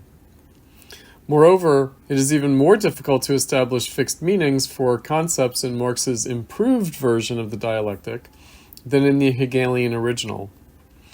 For if concepts are only the intellectual forms of historical realities, then these forms, one-sided, abstract, and false as they are, belong to the true unity as genuine aspects of it. Hegel's statements about this problem of terminology in the preface to the Phenomenology of Spirit are thus even more true than Hegel himself realized when he said, quote, just as the expressions unity of subject and object, finite and infinite, being and thought, etc., have their drawback that object and subject bear the same meaning as when they exist outside that unity, so that within the unity they mean something other than is implied by their expression, so too falsehood is not, as false, any longer a moment of truth. In the pure historicization of the dialectic, this statement receives yet another twist. Insofar as the false is an aspect of the true, it is both false and non-false. When the professional demolishers of Marx criticize his lack of conceptual rigor and his use of images rather than definitions, etc., they cut as sorry a figure as did Schopenhauer when he tried to expose Hegel's logical howlers in his Hegel critique. All that is proved is their total inability to grasp even the ABC of the dialectical method. The logical conclusion for the dialectician, by contrast, to draw from this failure is not that he is faced with a conflict between different scientific methods, but that he is in the presence of a social phenomenon, and that by conceiving it as a social historical phenomenon, he can at once refute it and transcend it dialectically. Okay, whatever that might mean, but we're going to figure out what that means. So I want to just sort of proceed to the first paragraph of the phenomenon of reification to help kind of situate that, because it's pretty abstractly posed. And if we keep our, attention properly placed, then we will see, oops, hold on, I'm trying to rotate the pages here. That he already raised some categories that are going to be central for our consideration, like subject and object and theory and practice.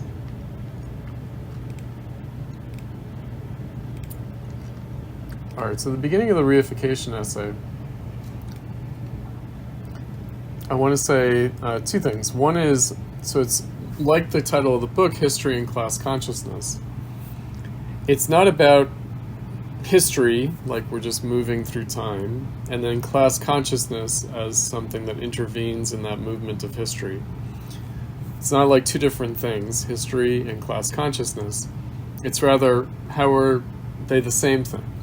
How is the class consciousness of the proletariat, because that's what class consciousness means, actually a consciousness of history?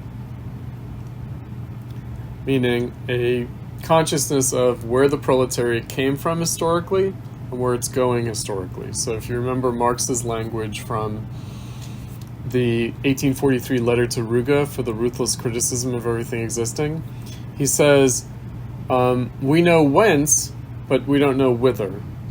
Meaning we know where we're coming from, we don't know where we're going. And he says that his task, the task of the journal, he's trying to start with his friend Ruge, is to clarify the confusion of the reformers. Which does not mean offering a new dogma to replace theirs. So history and class consciousness. Class consciousness is the self-consciousness of the proletariat in terms of its historical origins. It didn't always exist. And its historical destiny or fate, meaning the task it must fulfill in history.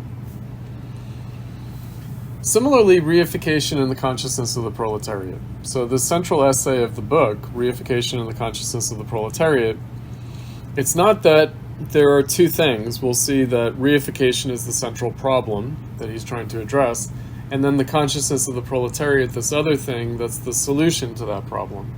It's not like, okay, reification problem, consciousness of the proletariat, solution. Or reification question, consciousness of the proletariat, answer. No, it's rather, what's the intrinsic relationship between reification and the consciousness of the proletariat? How is the consciousness of the proletariat itself an example of what he calls reified consciousness? Okay, so we're going to get to what reification is. Let's look at this opening paragraph. So Lukacs writes, "It is no accident that Marx should have begun with the analysis of commodities, when in the two great works of his mature period, he set out to portray capitalist society in its totality and to lay bare its fundamental nature. For at this stage in the history of mankind, or humanity, there is no problem that does not ultimately lead back to that question, and there is no solution that could not be found in the solution to the riddle of the commodity structure." or the commodity form as a riddle. Remember when we were reading from Marx, he used metaphysical subtleties and theological niceties, and he called it mystical, mystified, enigmatical, right, all that language, the mist-enveloped regions of religion, for an analogy to commodity fetishism. So the riddle, the enigma of the commodity form, the mystery. Of course, the problem, he writes, can only be discussed with this degree of generality if it achieves the depth and breadth to be found in Marx's own analyses. That is to say, in breadth and depth. The problem of commodities must not be considered in isolation, or even regarded as the central problem in economics, but rather, the problem of commodities must be seen as the central structural problem of capitalist society in all its aspects. Only in this case can the structure of commodity relations be made to yield a model of all objective forms of bourgeois society, together with all subjective forms corresponding to them. So what does this mean? It means the commodity form is both subjective and objective. But it's a riddle, it's a problem, it's a question, it's an enigma, it's a mystery, it's a fetish form, it's an alienation, phenomenon of alienation. But all aspects of society and capitalism, all objective and all subjective forms in bourgeois society, in capitalism. Okay, so subjective and objective is very centrally important. And I actually have a chart for us to use that is in the, I think it's in the additional readings folder. I will send a link to it after class in an announcement, so you can find it for yourselves on Canvas. No, actually it's in the unfiled folder.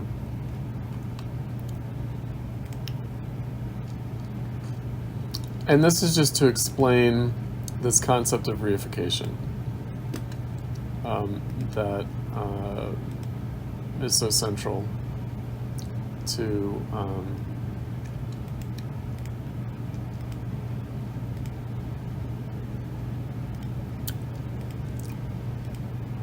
Lukacs. So, okay, here's our commodity form. I'll share my screen. I mean, not commodity form, reification. I'll share my screen with you guys.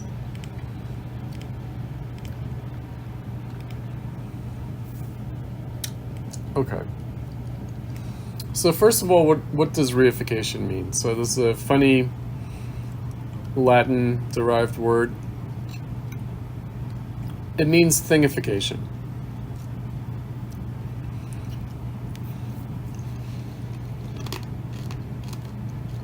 So this section of the essay, the phenomenon of reification, the appearance of reification.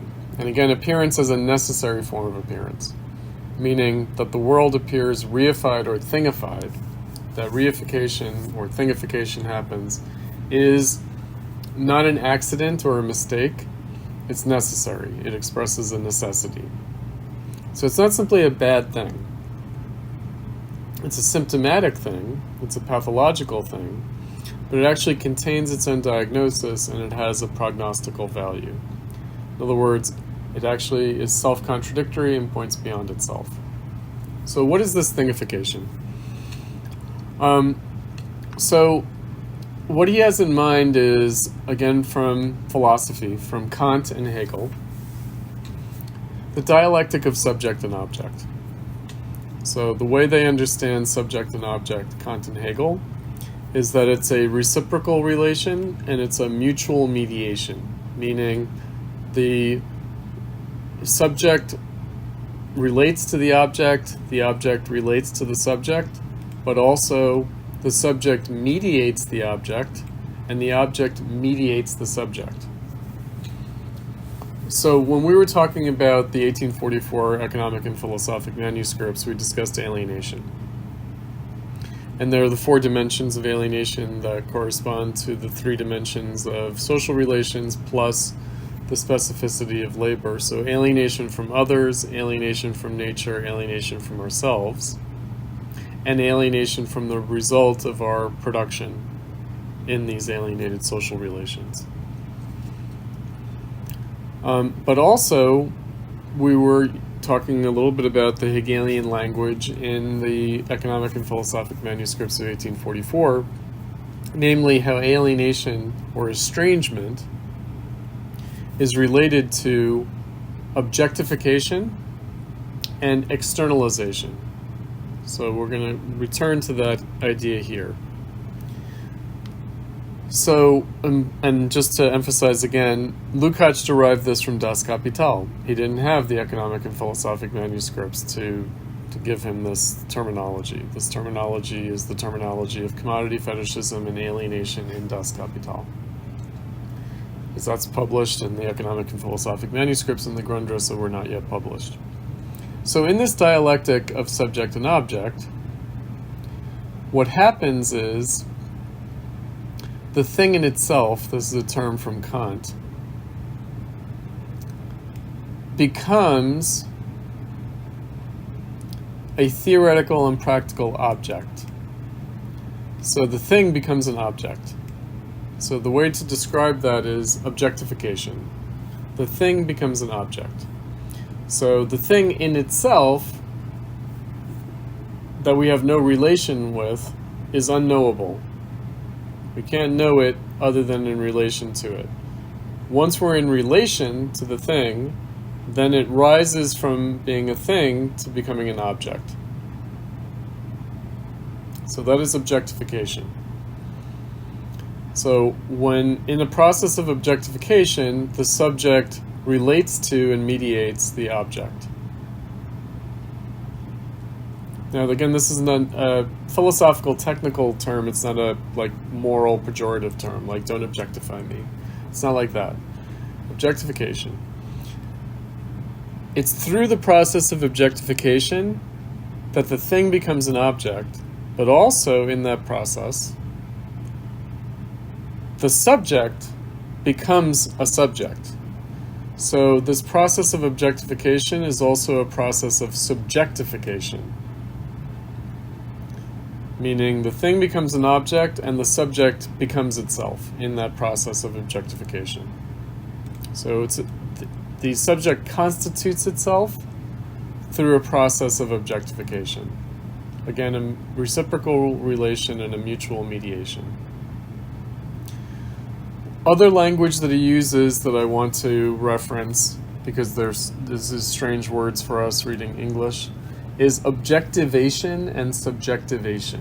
So what's the significance of these words? Well, if objectification is making a thing into an object, then objectivation is creating a field of objectivity. It's creating a field of the objective, per se. And at the same time that it's doing that, it's creating a field of the subjective, per se. And since it is a mutual mediation, as well as a reciprocal relation, this dialectic of subject and object is also, I mentioned, an externalization. So when the subject objectifies the thing and constitutes it as an object, that is the subject externalizing itself into the object. It's also the internalization of the object into the subject. Right, so the subject is constituted through the internalization of the object, and the object is constituted through the externalization of the subject. That's what it means to say it's a reciprocal relation or a mutual mediation. All right, so what is reification then?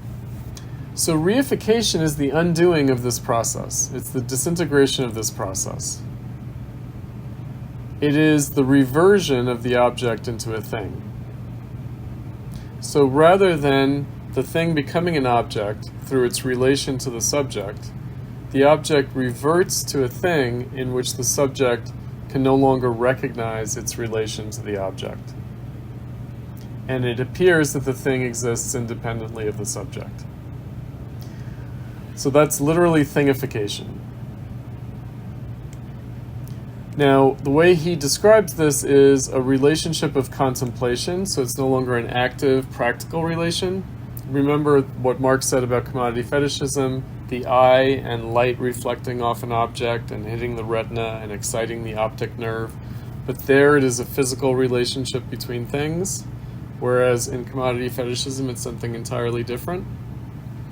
So a contemplative relation means that we lose our active, practical, reasoned connection to the object, and instead the object appears as a thing independent of the subject, that he calls contemplation, or a contemplative stance. And what that means is that the thing, insofar as it has any objectivity or objective character, it's a phantom-like objectivity, meaning the thingness is prominent and its objectification is rendered uncertain or dubious. On the other side, he calls this reified consciousness. So a relation of contemplation produces a reified consciousness. What does that mean? It means that our own consciousness appears to us to be thing-like.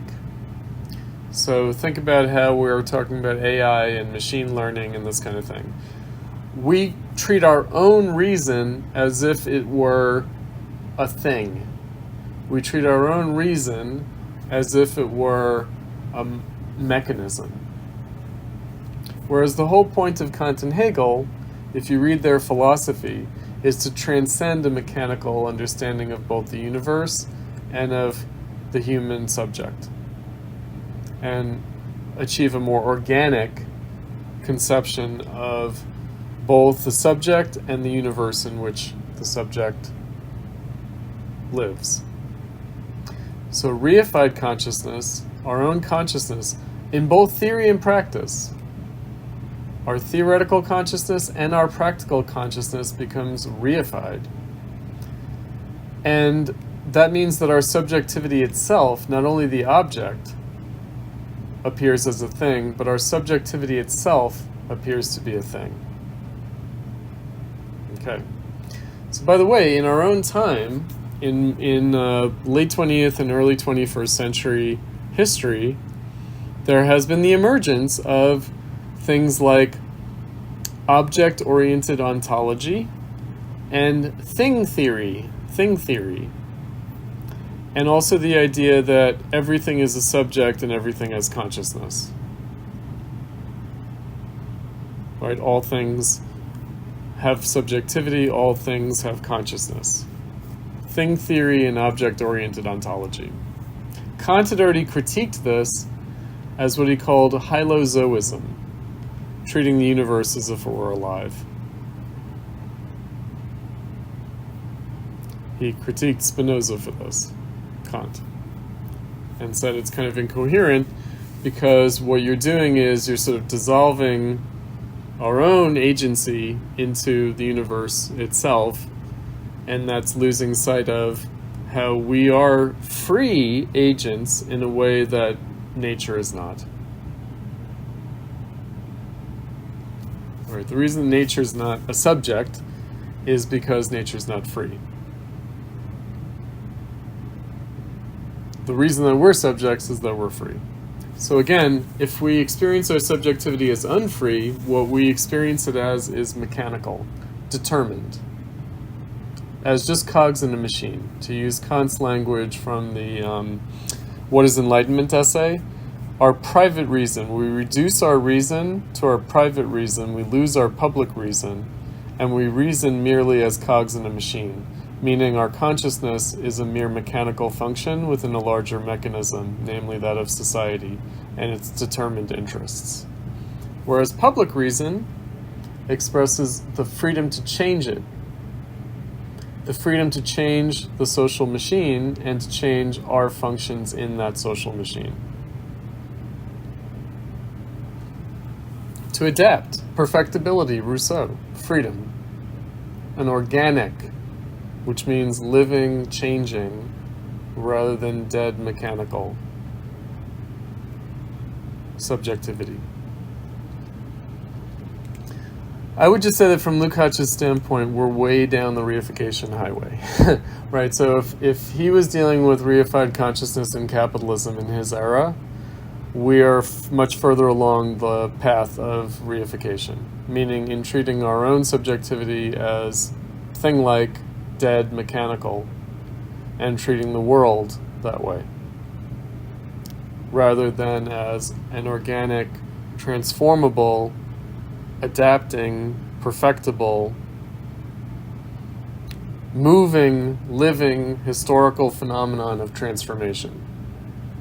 We've lost sight of that in favor of a determined, mechanistic, dead world in which everything, including ourselves, are sort of dead pieces of a lifeless mechanism. But that's how capitalism appears. That's how capitalism appears.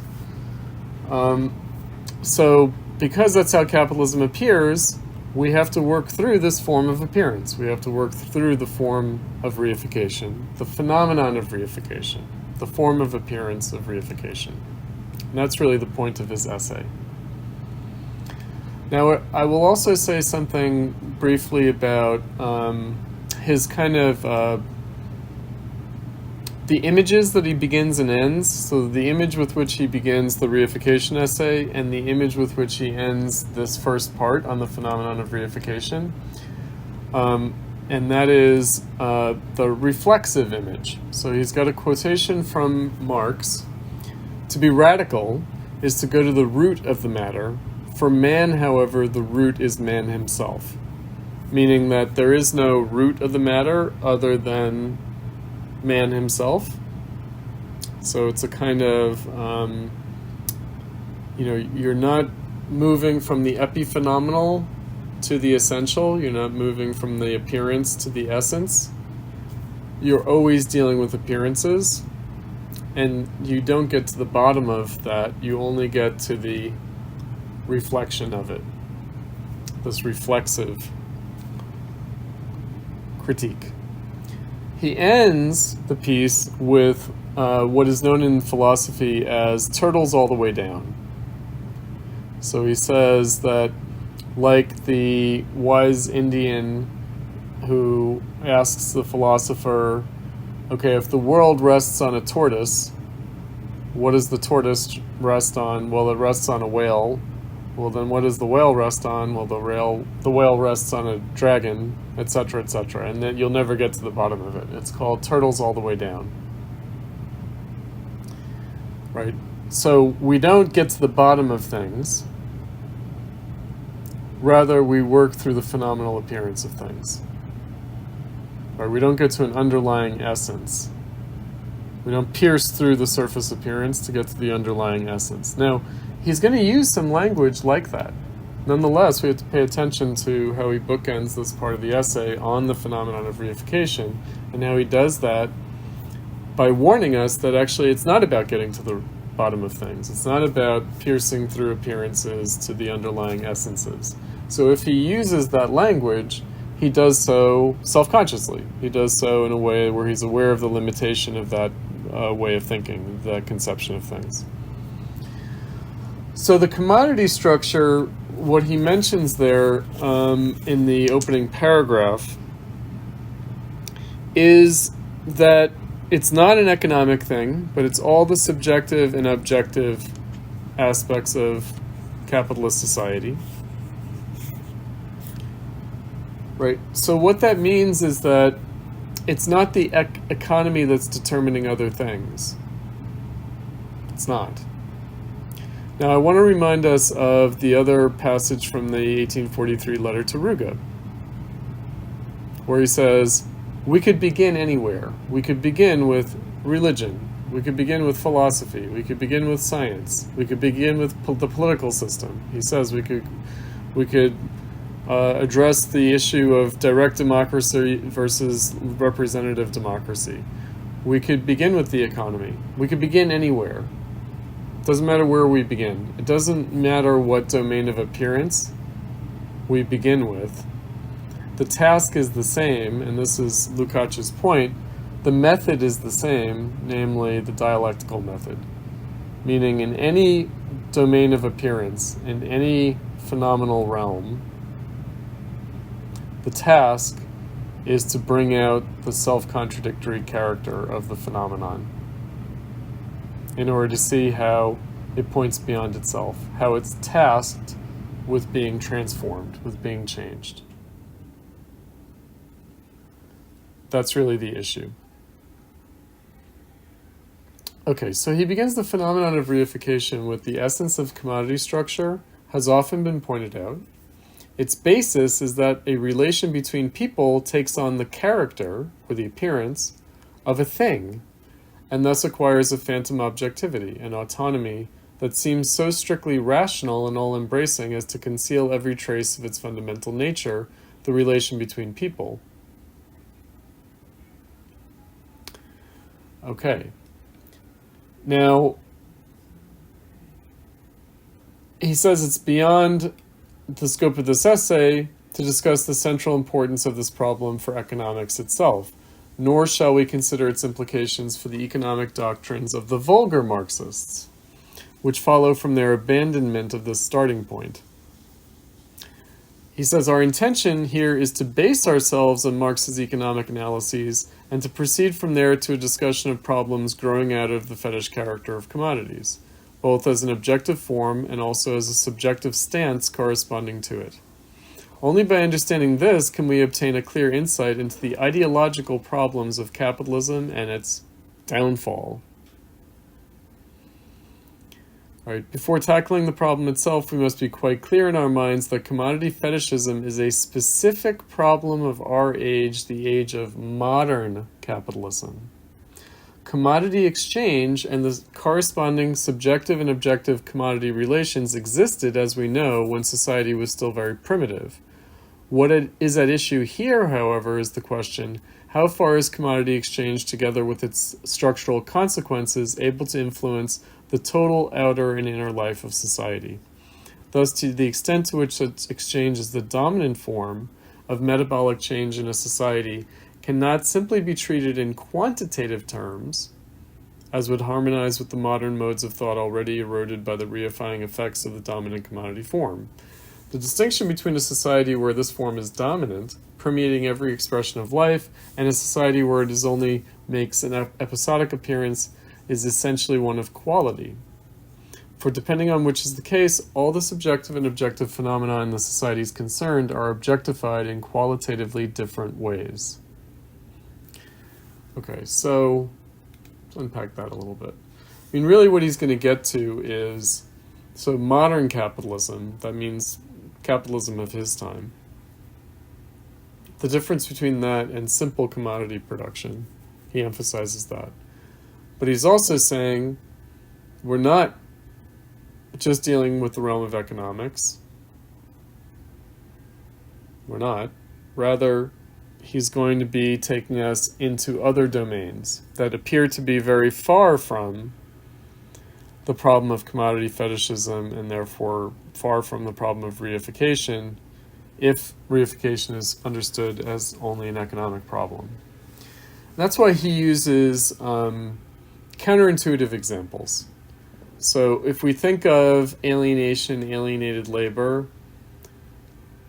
as just about dehumanized, mechanized factory labor, in which the human becomes the appendage of the machine, in Marx's language from the Grundrisse, if we think of it that way, we're going to be missing something.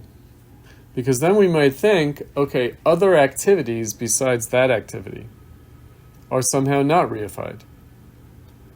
Meaning it's easy to show how humans are reduced to things in being slaves of the machine in the industrial factory for capitalist production.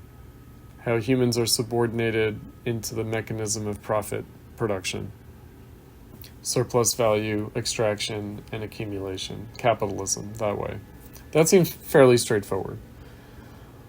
What would be more difficult, so if you remember Adam Smith, he says, the division of labor makes the human being as stunted and stupid as could possibly be. Now, interestingly, he didn't have in mind the factory laborer as separate from other things. He also had in mind any specialization. Being a dentist, being a lawyer, is also going to narrow you and stunt you. There's the division of labor. And education is to restore and foster a more well-rounded, organic whole of a human being, a kind of Renaissance man, kind of classical education idea of mind, body, and even martial education. Something else is going on here because, of course, while factory labor or mere wage labor, like just working any job, it doesn't matter what job, just to earn money, that appears to be reified. But what about a skilled profession that one makes a career of and one identifies with personally? So not just a job, but a profession, right? Not just punching the clock, doing whatever, working at a factory or working at a McDonald's or working, does it matter where you're working if you're just punching the clock and doing a kind of mechanized activity? It doesn't matter. But what about people who are pursuing careers that they think suit their individual talents? For instance, artists. But other professions that are more common, let's say a lawyer, right? A special talent, a kind of high intelligence, analytic reason, also the gift of gab, a kind of persuasive presentation, a personality, a personal appearance that is convincing, persuasive of other people, a lawyer. Or a bureaucrat. He talks about bureaucracy. Now, what is a bureaucrat? What is a bureau? Like a bureaucracy, what is the bureau? Well, of course, it's the experts. Meaning a bureau is a place where people have a certain expertise in a field. And putting them in charge in some way. That's what bureaucracy means. Right? That's a career as well. So he uses these counterintuitive examples. Let's use the lawyer as a good example. So for us to understand why he's using law as an example, we have to first understand properly what bourgeois law, what the ideal of bourgeois law is. So today, we already have a very reified notion of the law. We have a kind of mechanized view of the law. He says that what we want out of the law is a predictable result, meaning we want it to be like a computer, that you enter the data and it spits out the result. But the original bourgeois conception of law was not that. It was judgment. In other words, it was case-by-case judgment. Right? Facts were not automatically determinative of outcomes in a case because you had to judge the significance of the facts and the meaning of the facts, the relative weight of the facts. So bourgeois law is not some kind of automatic machine. It's meant to be based on individual judgment. Lawyers are supposed to exercise judgment. Judges are supposed to exercise judgment. Juries are supposed to exercise judgment. They're not supposed to give a prescripted automatic result. If they do, then it's not really the use of reason, it's not really the use of judgment, it's not really justice. It's just some, again, prescripted, automatic, robotic result. So it's supposed to be case-by-case judgment. But then in capitalism, we get to a point where we can't tolerate that, and we need a statistically predictable, mathematically determined outcome. that processes the data unerringly, rather than exercising human judgment, assessing values, making a value judgment.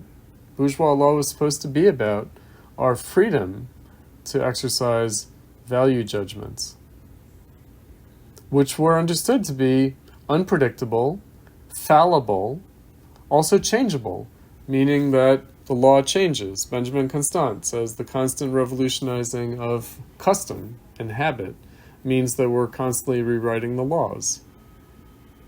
Because we're constantly rewriting the laws, we understand that any given law is imperfect. And that you can't just apply the law, but you have to use reasoned judgment to apply it properly. But in capitalism, we can't tolerate that because of our contemplative stance towards reality, our view of the world and others and ourselves. And so we want an infallible outcome in which error is eliminated. So how did we get to this point? We started out with a bourgeois conception of case-by-case judgment, and actually the legal system is based on that. But we want something that's quite the opposite of that, the kind of automatic, robotic, predictable outcome. Well, because we use the law for something different now than originally. Originally, the law was meant to preserve our freedom. Now we want the law to manage capitalism. It's very different. So that's an example. So people who go into the legal profession go in order to be subjective agents exercising their reasoned judgment and making a valuable contribution, and maybe even affecting the practice of law, the application of law, the field of law, creatively. Instead, they're reduced to mechanized functions within an automated system, in which there's no room for them to exercise their judgment, because everyone's suspicious of that and sees that not as a creative source of freedom, but as only a potential source of error. So there's a tension there, there's a contradiction there. We want two contradictory things. We don't want to abandon reasoned judgment. People pursue this profession for that reason. People try to do that in their work. But then, in another way, simultaneously, one does want to do a kind of error-free, perfect mathematical, predictable function. So will AI replace lawyers? Will AI replace doctors? Rather than doctors making judgments, will machine learning process data at such a fast rate and do kind of pattern recognition in such a comprehensive way that it will produce a better outcome than an experienced individual exercising judgment can do?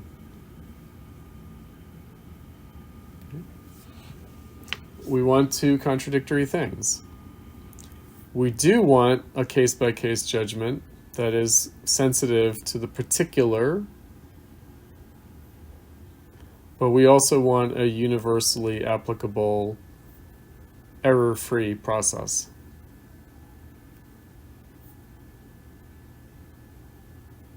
All right, so what about the fact that all therapies in medicine, for example, don't work for all individuals? Cookie-cutter solutions don't work. But we produce in such a way where we only have cookie-cutter tools at our disposal. We only have cookie-cutter medicine in distribution, right? So what about that? Again, it's a contradiction. And do we see that as an external process, or rather as an internal relation? Do we see it as a doctor diagnosing a patient, applying a therapy, let's say a pharmacological remedy, a medicine, in a predictable way? Is that what we want? Or do we want more flexibility than that? Right? What if everyone's case is a little different? And what if the use of the medicine has to be a little different in each case? That becomes reduced to at best, the only thing that you can do is modulate it quantitatively. It's difficult to actually engage it qualitatively. Even though we kind of know that's what we want. We do want experienced doctors who can exercise judgment. We don't want something that could just happen automatically through a kind of mechanism. I mean, I guess they do have this now where, I don't know what, can you take a picture of like a rash and then send it into an AI function on a medical website, and it can spit out potential diagnoses and maybe even issue a prescription for a drug. Well, if we don't have that yet, the only reason is because we haven't been able to produce a predictable enough result that could justify being free of being sued for the wrong result. Right, if we don't quite have that yet, it's because they haven't ironed out the issue of legal liability for an incorrect result, for an incorrect diagnosis and incorrect treatment. So they've figured that out in terms of the robot doctors that are human. They haven't quite figured that out in terms of the robot doctors that are not human yet. But maybe one day we'll get there. But again, that's the reduction of reason to a mechanism. That's the reduction of reason to a kind of statistical probability machine. That's reification. That's what Lukacs means by reification. It's a kind of objectivity. It's a reified objectivity, but he calls it a phantom-like objectivity, but it's a thing-like objectivity. It's not really objectivity in a dialectical sense. It's more like objective truth, meaning a truth outside of ourselves, rather than a truth that comes intrinsically from our relation to things. And again, that is an alienated realm of objectivity or a reified realm of objectivity. And it applies to all sorts of domains. Right. For instance, history. We want objective history. We're not entirely comfortable with subjective history. We want the facts. This is what Alex brought up earlier about positivism. Positivism, meaning a kind of evidence-based approach, if you guys have heard this language, evidence-based approach. Proof by data. Right? We don't trust interpretations. The only interpretations we trust are those that are statistically proven in terms of their replicability. And again, it's a subtle process. It can look like, Baconian scientific method, but it's turned over into its opposite.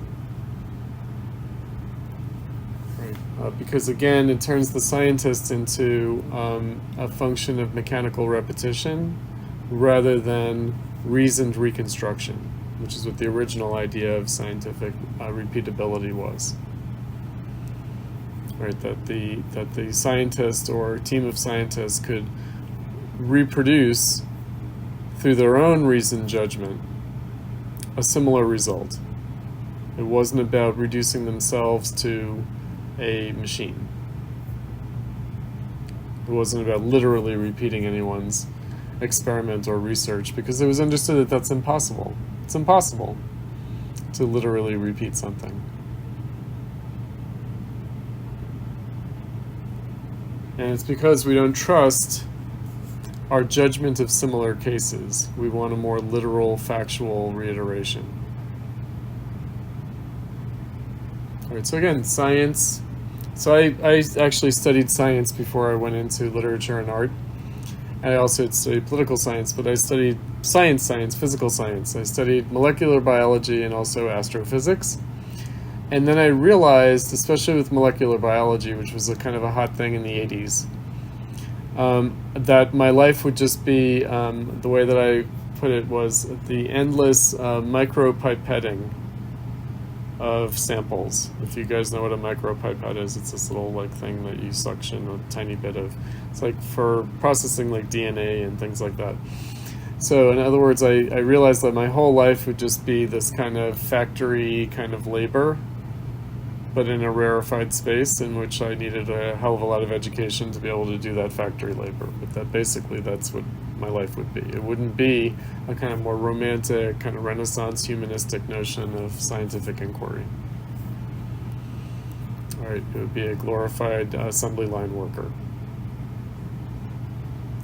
Now with astrophysics, it could be that, it could also be a little bit more creative, but maybe it was really about, again, reproduction of formula. Meaning, can you reproduce the mathematical functions that are being developed out of the observations of physical phenomena? So that appealed a little bit more, but generally I was like, yeah, actually science is going to be incredibly boring.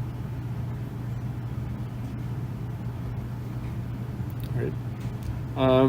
Should be the opposite, but I realized in practice the actual.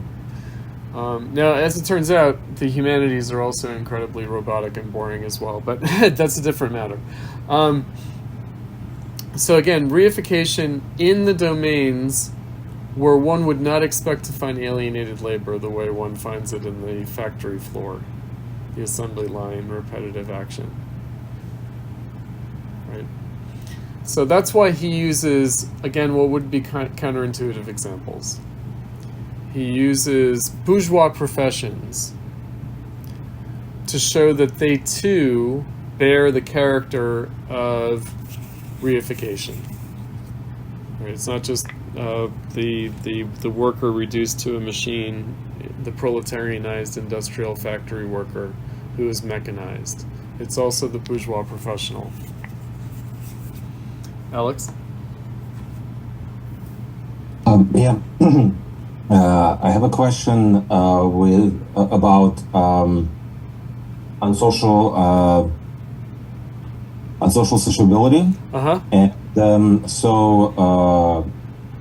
Kant says, he talks about self-will and universally valid will, right? Mm-hmm. Private reason and public reason. Mm-hmm. And so also how, but I was like reading him as speaking about private freedom and public freedom, and the public freedom is the real freedom where the actual change happens. Mm-hmm. The private freedom, even though it has its own will, but it is limited, and Mm-hmm. and there's this unsociable sociability or unsocial sociability.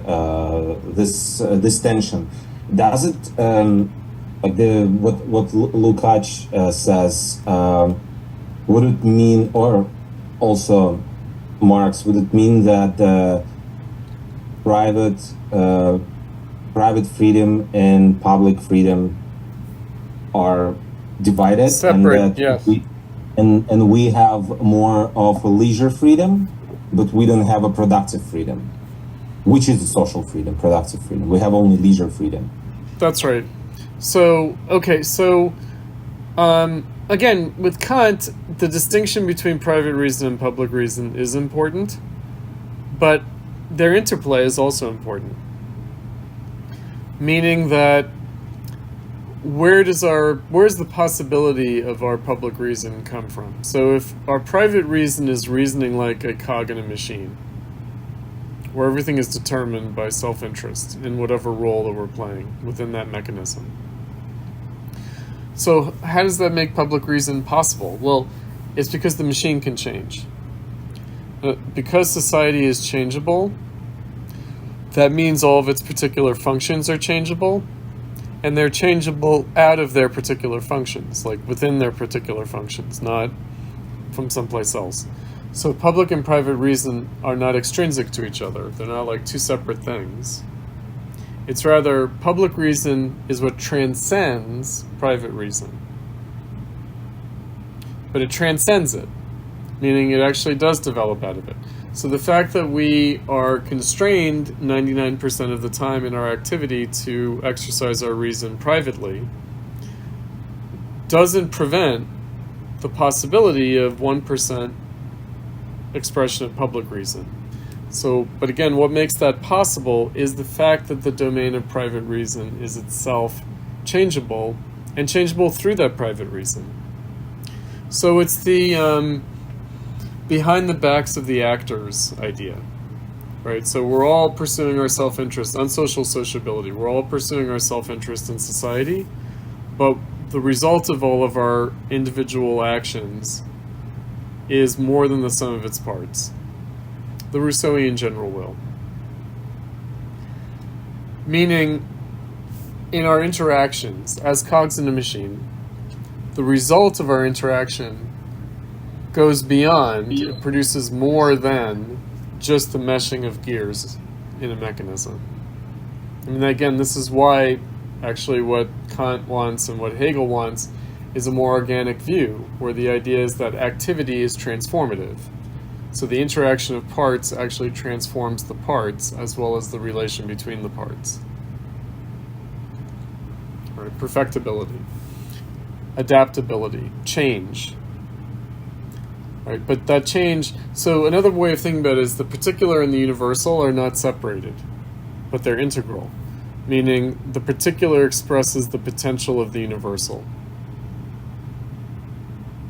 as well as the universal expressing a potential that goes beyond the sum total of particulars. Right? But each particular actually is a particularization of the universal. It's not just a universalization of the particular, so we might think of it that way.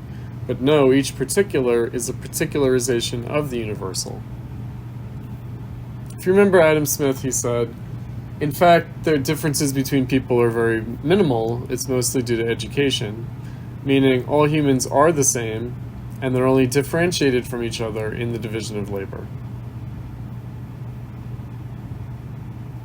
Right? So there are accidents of birth that are very unfortunate in a hierarchical society, and there are accidents of education that are also unfortunate in a kind of incoherent or not fully rational society. But the idea is that even that being the case, one has to understand that the difference is not the cause, but the effect. It's not in the beginning, it's in the result. Right? It's a very Enlightenment idea that humans are all basically the same and they only become different. So what does that mean? Well, it means the particular human is just a particularization of the universal human. And what is the universal human? Defined by freedom.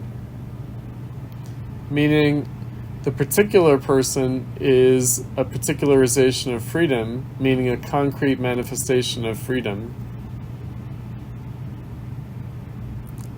A particularization of that universal potential. So all our lives are, in this view, it's a very optimistic Enlightenment bourgeois view. We are products of the potential of freedom in our time, as built up by history. Again, the idea of universal history from a cosmopolitan point of view. But we're also expressions of the diverse possibilities of that freedom. And freedom isn't like a good or a bad thing. Like, freedom just is the case.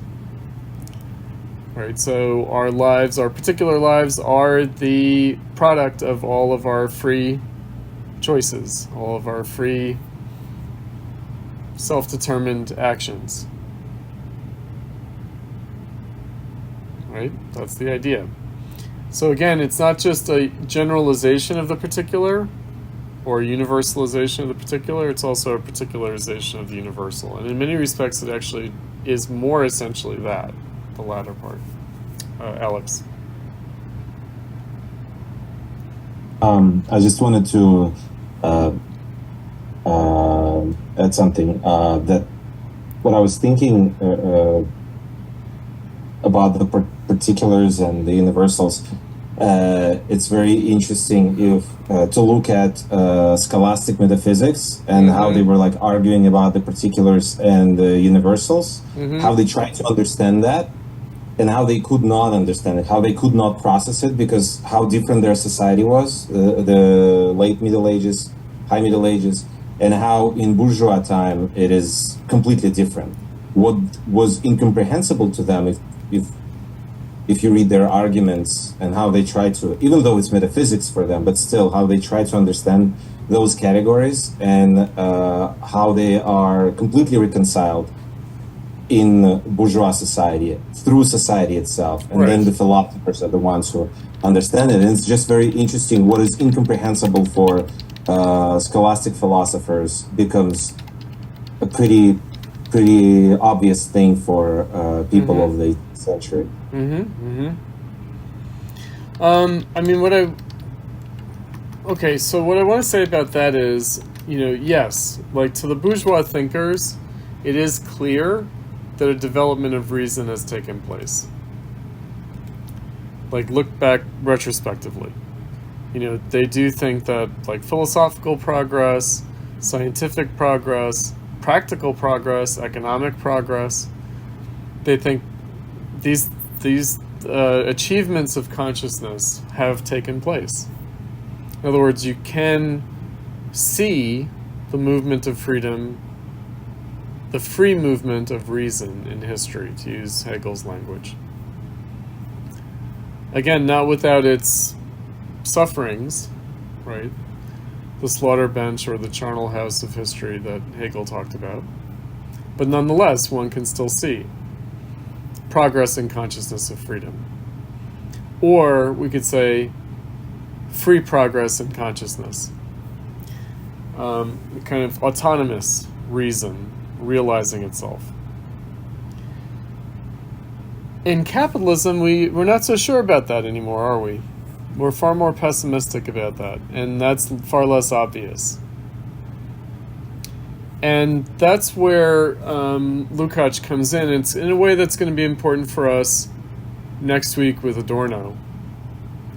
Namely that in capitalism, it looks like more like Rousseau's critique of the history of civilization and the discourse on the origin of inequality. It looks more like progress and domination. In other words, that humans have become progressively more dominated by society, rather than society being the means through which human freedom is progressively realized.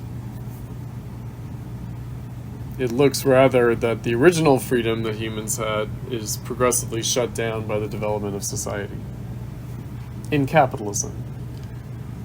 Now the question is, how and why the bourgeois thinkers of the 1700s would have thought differently,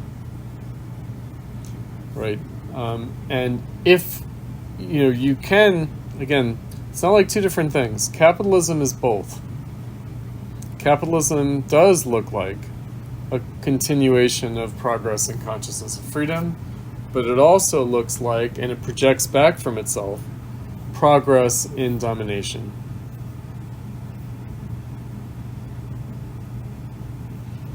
Right, so that's the interesting phenomenon that we have,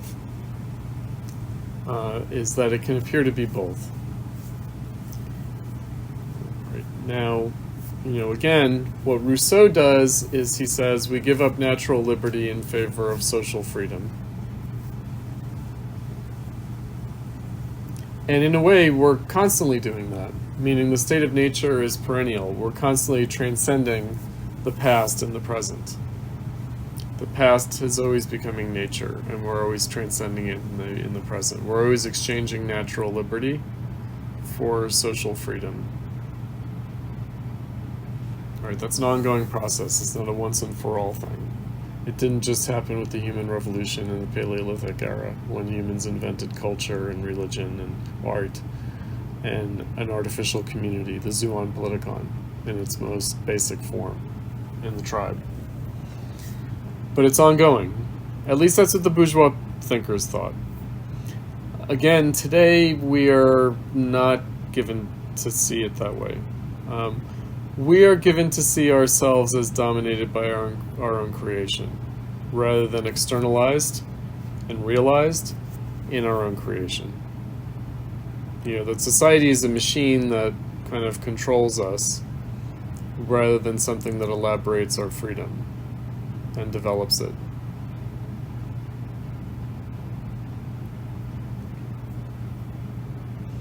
So that's, again,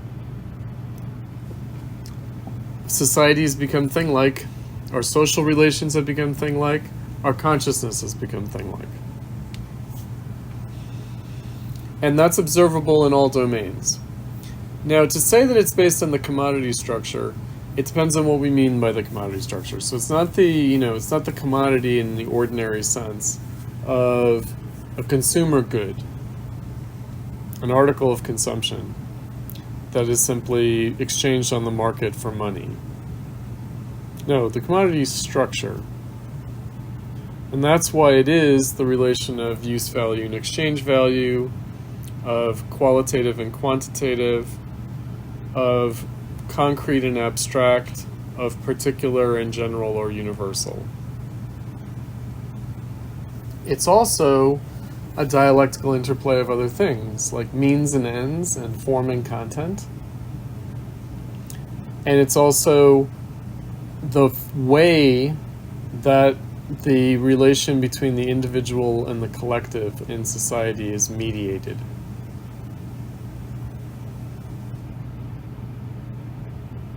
Right, so Marx's On Becoming, that passage from the Grundrisse.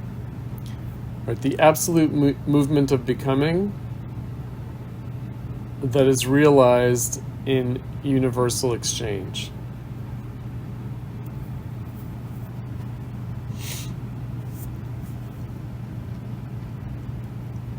Metabolism, by the way, Lukacs uses the term metabolism. I wanted to call attention to that. That's language from Marx from Das Kapital. So metabolism is, like in very literal terms, like if you think about the metabolic processes of our bodies, it is the transformation of energy from one form to another.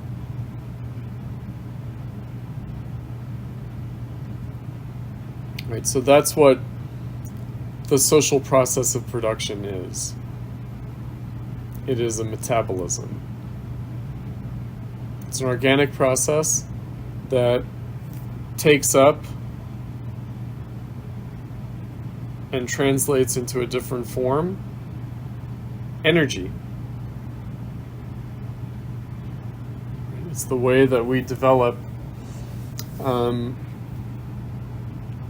energy through action on matter.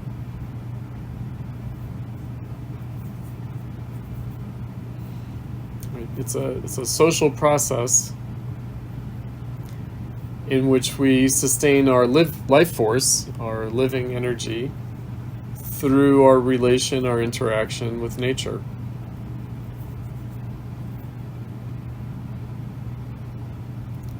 So, on the one hand, we're developing that. On the other hand, it seems to be an automatic process of an alienated force, technology, that seems to be more and more in contradiction with or at odds with our humanity. To the point that we feel like we have to either rebel against the machine or be dominated by it. The Matrix. Have I raised the Matrix as a metaphor? So the Matrix series of films, the 3 films, you have to watch all 3 films. The Matrix is a great metaphor for capitalism, because it starts off at the level of appearance, namely that it's a conflict between the humans and the machines, in which one side has to win and the other side has to lose. It ends with not that. It ends with a new relation between the humans and the machines. So it's not the victory of one side over the other, but a transformed relation between humanity and technology. in which humanity becomes technologized and technology becomes humanized. Right, so it's when Neo goes from being a human programmed by the Matrix as a reboot function for itself to actually being free. It's also when the computer programs produce a new kind of sentience that is not just performing a automatic function of the Matrix. It's when the opposition between the Oracle and the the architect? The architect and the Oracle is transcended by the programs, the Indian couple, the programs that have the child program that can make art, the little Indian girl that can make art that Neo rescues, right? Right. So it's about transcendence of the alienated opposition of humanity and technology. It's a great metaphor for capitalism. They actually captured something very good with that. I haven't seen the fourth film. I'm a little bit afraid of the fourth film because I feel like it's going to undo the first three films. The first three films follow a good arc. It's good. The fourth film, I have the Blu-ray sitting on my ottoman waiting to be put in the player, but I just have not done it yet. What is it? Matrix Resurrections. That's not good. That's not a very promising, but I have to watch it. Yeah, what was it? Matrix Reloaded, and Matrix Revolution. Right? And so the revolution is like a good Marxist metaphor. It's an extremely good Marxist metaphor. Matrix Resurrection, I'm not so sure. I have a feeling that Agent Smith is coming back. That's not good.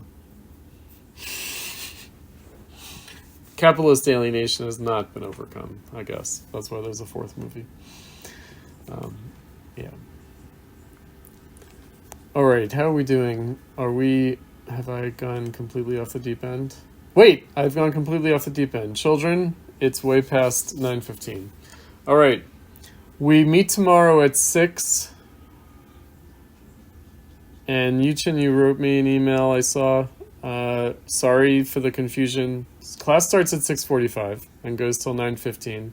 But tomorrow, class starts at 6. We do that 3 times because I have another scheduling conflict that necessitates it on Tuesday. So I think that I might have our Zoom schedule set 6 to 10 or 6 to 9:30 just to make sure that it's open and available for people to log into. But the class is actually 6:45 to 9:15. But tomorrow night it will be 6 to 7:30. So I will send you guys a reminder on the announcements of that.